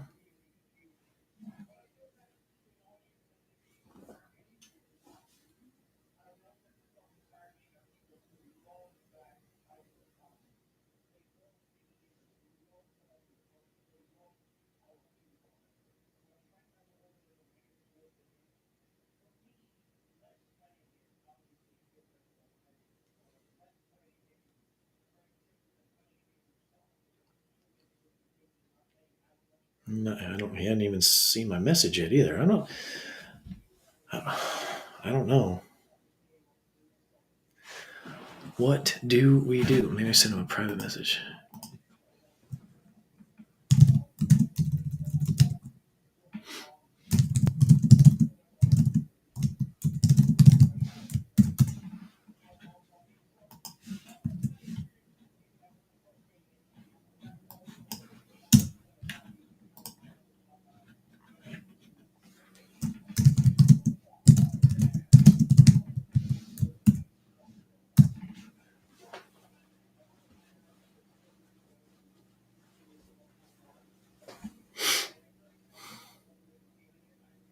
I don't know if should I stay or should I go now? I don't know if I should.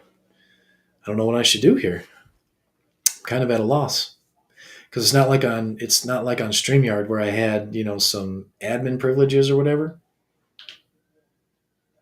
At this point with this new platform, I'm just a guest here, so I don't really know. I don't really know what to do.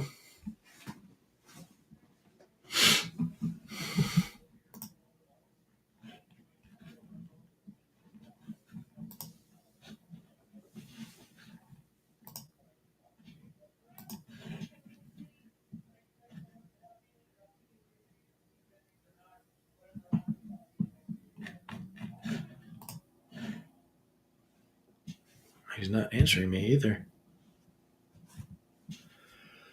I don't know.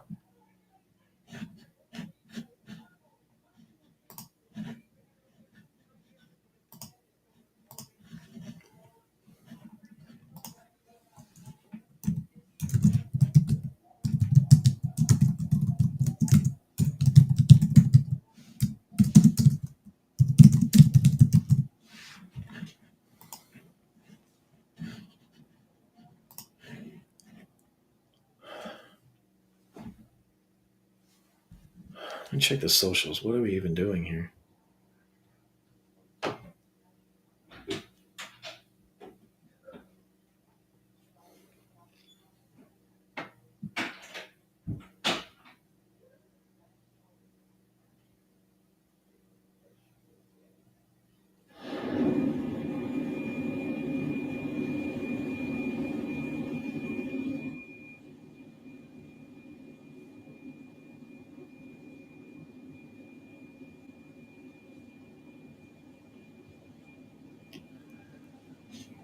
Okay, so apparently you guys can still see me. I don't know where Jason went.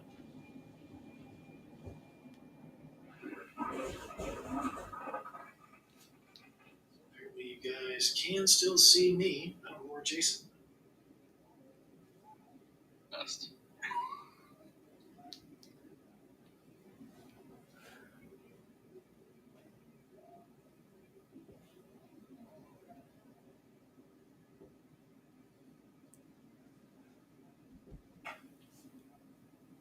All right. Well, this is awkward because I don't really have. I don't really. I don't like I say. I don't really know. Not really sure what to do here, guys. Well, let's run. Let's run through. Let's run through some more. Let's see if there's anything. While we're waiting to see if Jason gets back, because I just checked Facebook and we are still broadcasting, so you guys still can see me. Let's see what we got as far as any more headlines go, because I know we did some headlines earlier in the show, but let's see what else we got going on. Let's see. Fernando Ribeiro on Moonspell's next studio album. We need more time and we need more inspiration. So there you go. You never know when inspiration is going to strike. So, and I guess considering that we talked about Knocked Loose earlier being on Jimmy Kimmel, Body Count is going to be on Jimmy Fallon next week. So, yeah, all you fucking busybody white women out there, be aware that Ice-T is going to be on the show. So have all your pansy little kids, put in bed and change the channel if you don't want to watch Body Count. Let's see what else we got going on here. Spirit Box's Courtney LaPlante hopes to become the first woman to win Best Metal Performance at the Grammy Awards. I'm not really a Spirit Box fan, but that would be cool for them if it happened. Bleeding Through announces their next album, 9. Let's see what else we got. Let's see. And Jakey Lee offered more details about the shooting left him with multiple bullet wounds. I don't know if you guys heard about that, but he got shot a few times outside his house a couple weeks ago. Out trying to walk his dog at about 2 a.m. He confronted I guess he tried to confront some shady people in his neighborhood, and they shot him. So, it is what it is. Let me text him again real quick.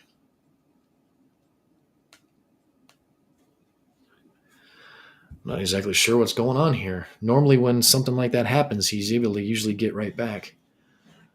All right, let's see what else we got going on. 3 Days Grace is almost done with their new album. They're not metal, but it is what it is. There's some 3 Days Grace fans out there. Cradle of Filth's Danny Filth blasts artificial intelligence music. I think AI is shit and a danger.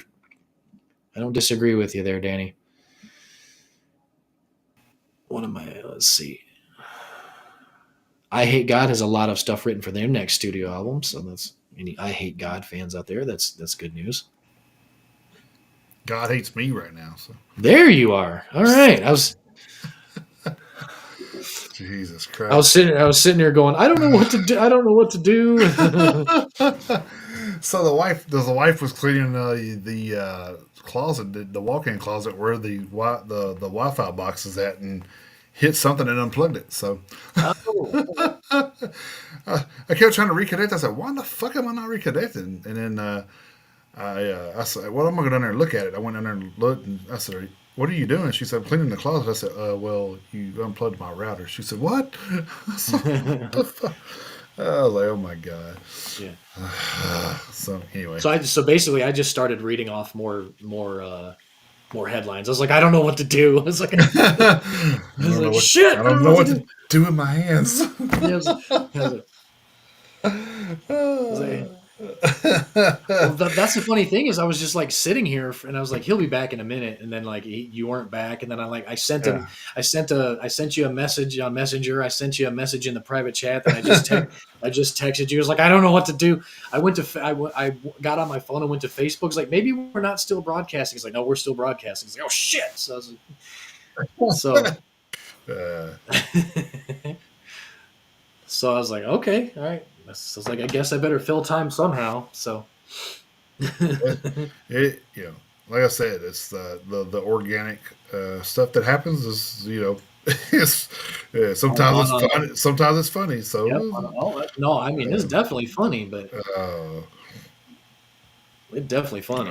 But yeah, because you can't end it without me. So no, I can't because that's the thing is I was sitting here going, because I was sitting there like, I can't even, I can't end, I can't like, I can't sign us off. I can't lead us out. I can't do oh anything. man, It's like, I'm just kind of stuck here. So it's like, well, technical difficulties. Please stand by. that's right. So yeah, good deal. Anyway, I guess like I was trying to say, it was almost done anyway. You're like, what the fuck? Right. So I thought it kind of like went out, and I said, really, you're gonna wait till the end of the show and do that? So that's what kind of like got me at first, and then I went downstairs and seen she did that. She goes, "Oh my god, I didn't even know it was plugged in like right there." I'm like, "Yes." So anyway, it is what it is. So That's true. but we appreciate you guys for dropping in again. Yep. Thanks to everybody in the chats, and I'm sure Chris has already ran down everywhere you can find us. So. I did. So probably 2 or 3 times. So Yeah. so anyway, we will see you back here next week. So far, I believe it will be a regularly scheduled programming next week, and then the following week, hopefully, we will have some confirmation on whether we will have a guest or not. So, Yep. so that will, Yeah. where we're at. So So the week of the 13th, the week of the 13th show, we could be making some changes to the show. we could be making some changes, but we'll obviously definitely keep you guys posted if that happens way ahead. Well, I think we'll know by the middle of next week, for sure. I So think so, yeah. So I mean, they were pretty quick to get back to us. So Yeah, I think so. so we'll see. So hopefully they're not watching this show and be like, "Fuck, these guys can't even keep the internet on." But Yeah, I know. Yeah. oh man. Yeah, so. But anyway, thank you guys for stopping in. Hopefully we'll see you back here next week. Until then, keep those horns held high. Jump in that pit anytime you can. Thank you guys. Have a great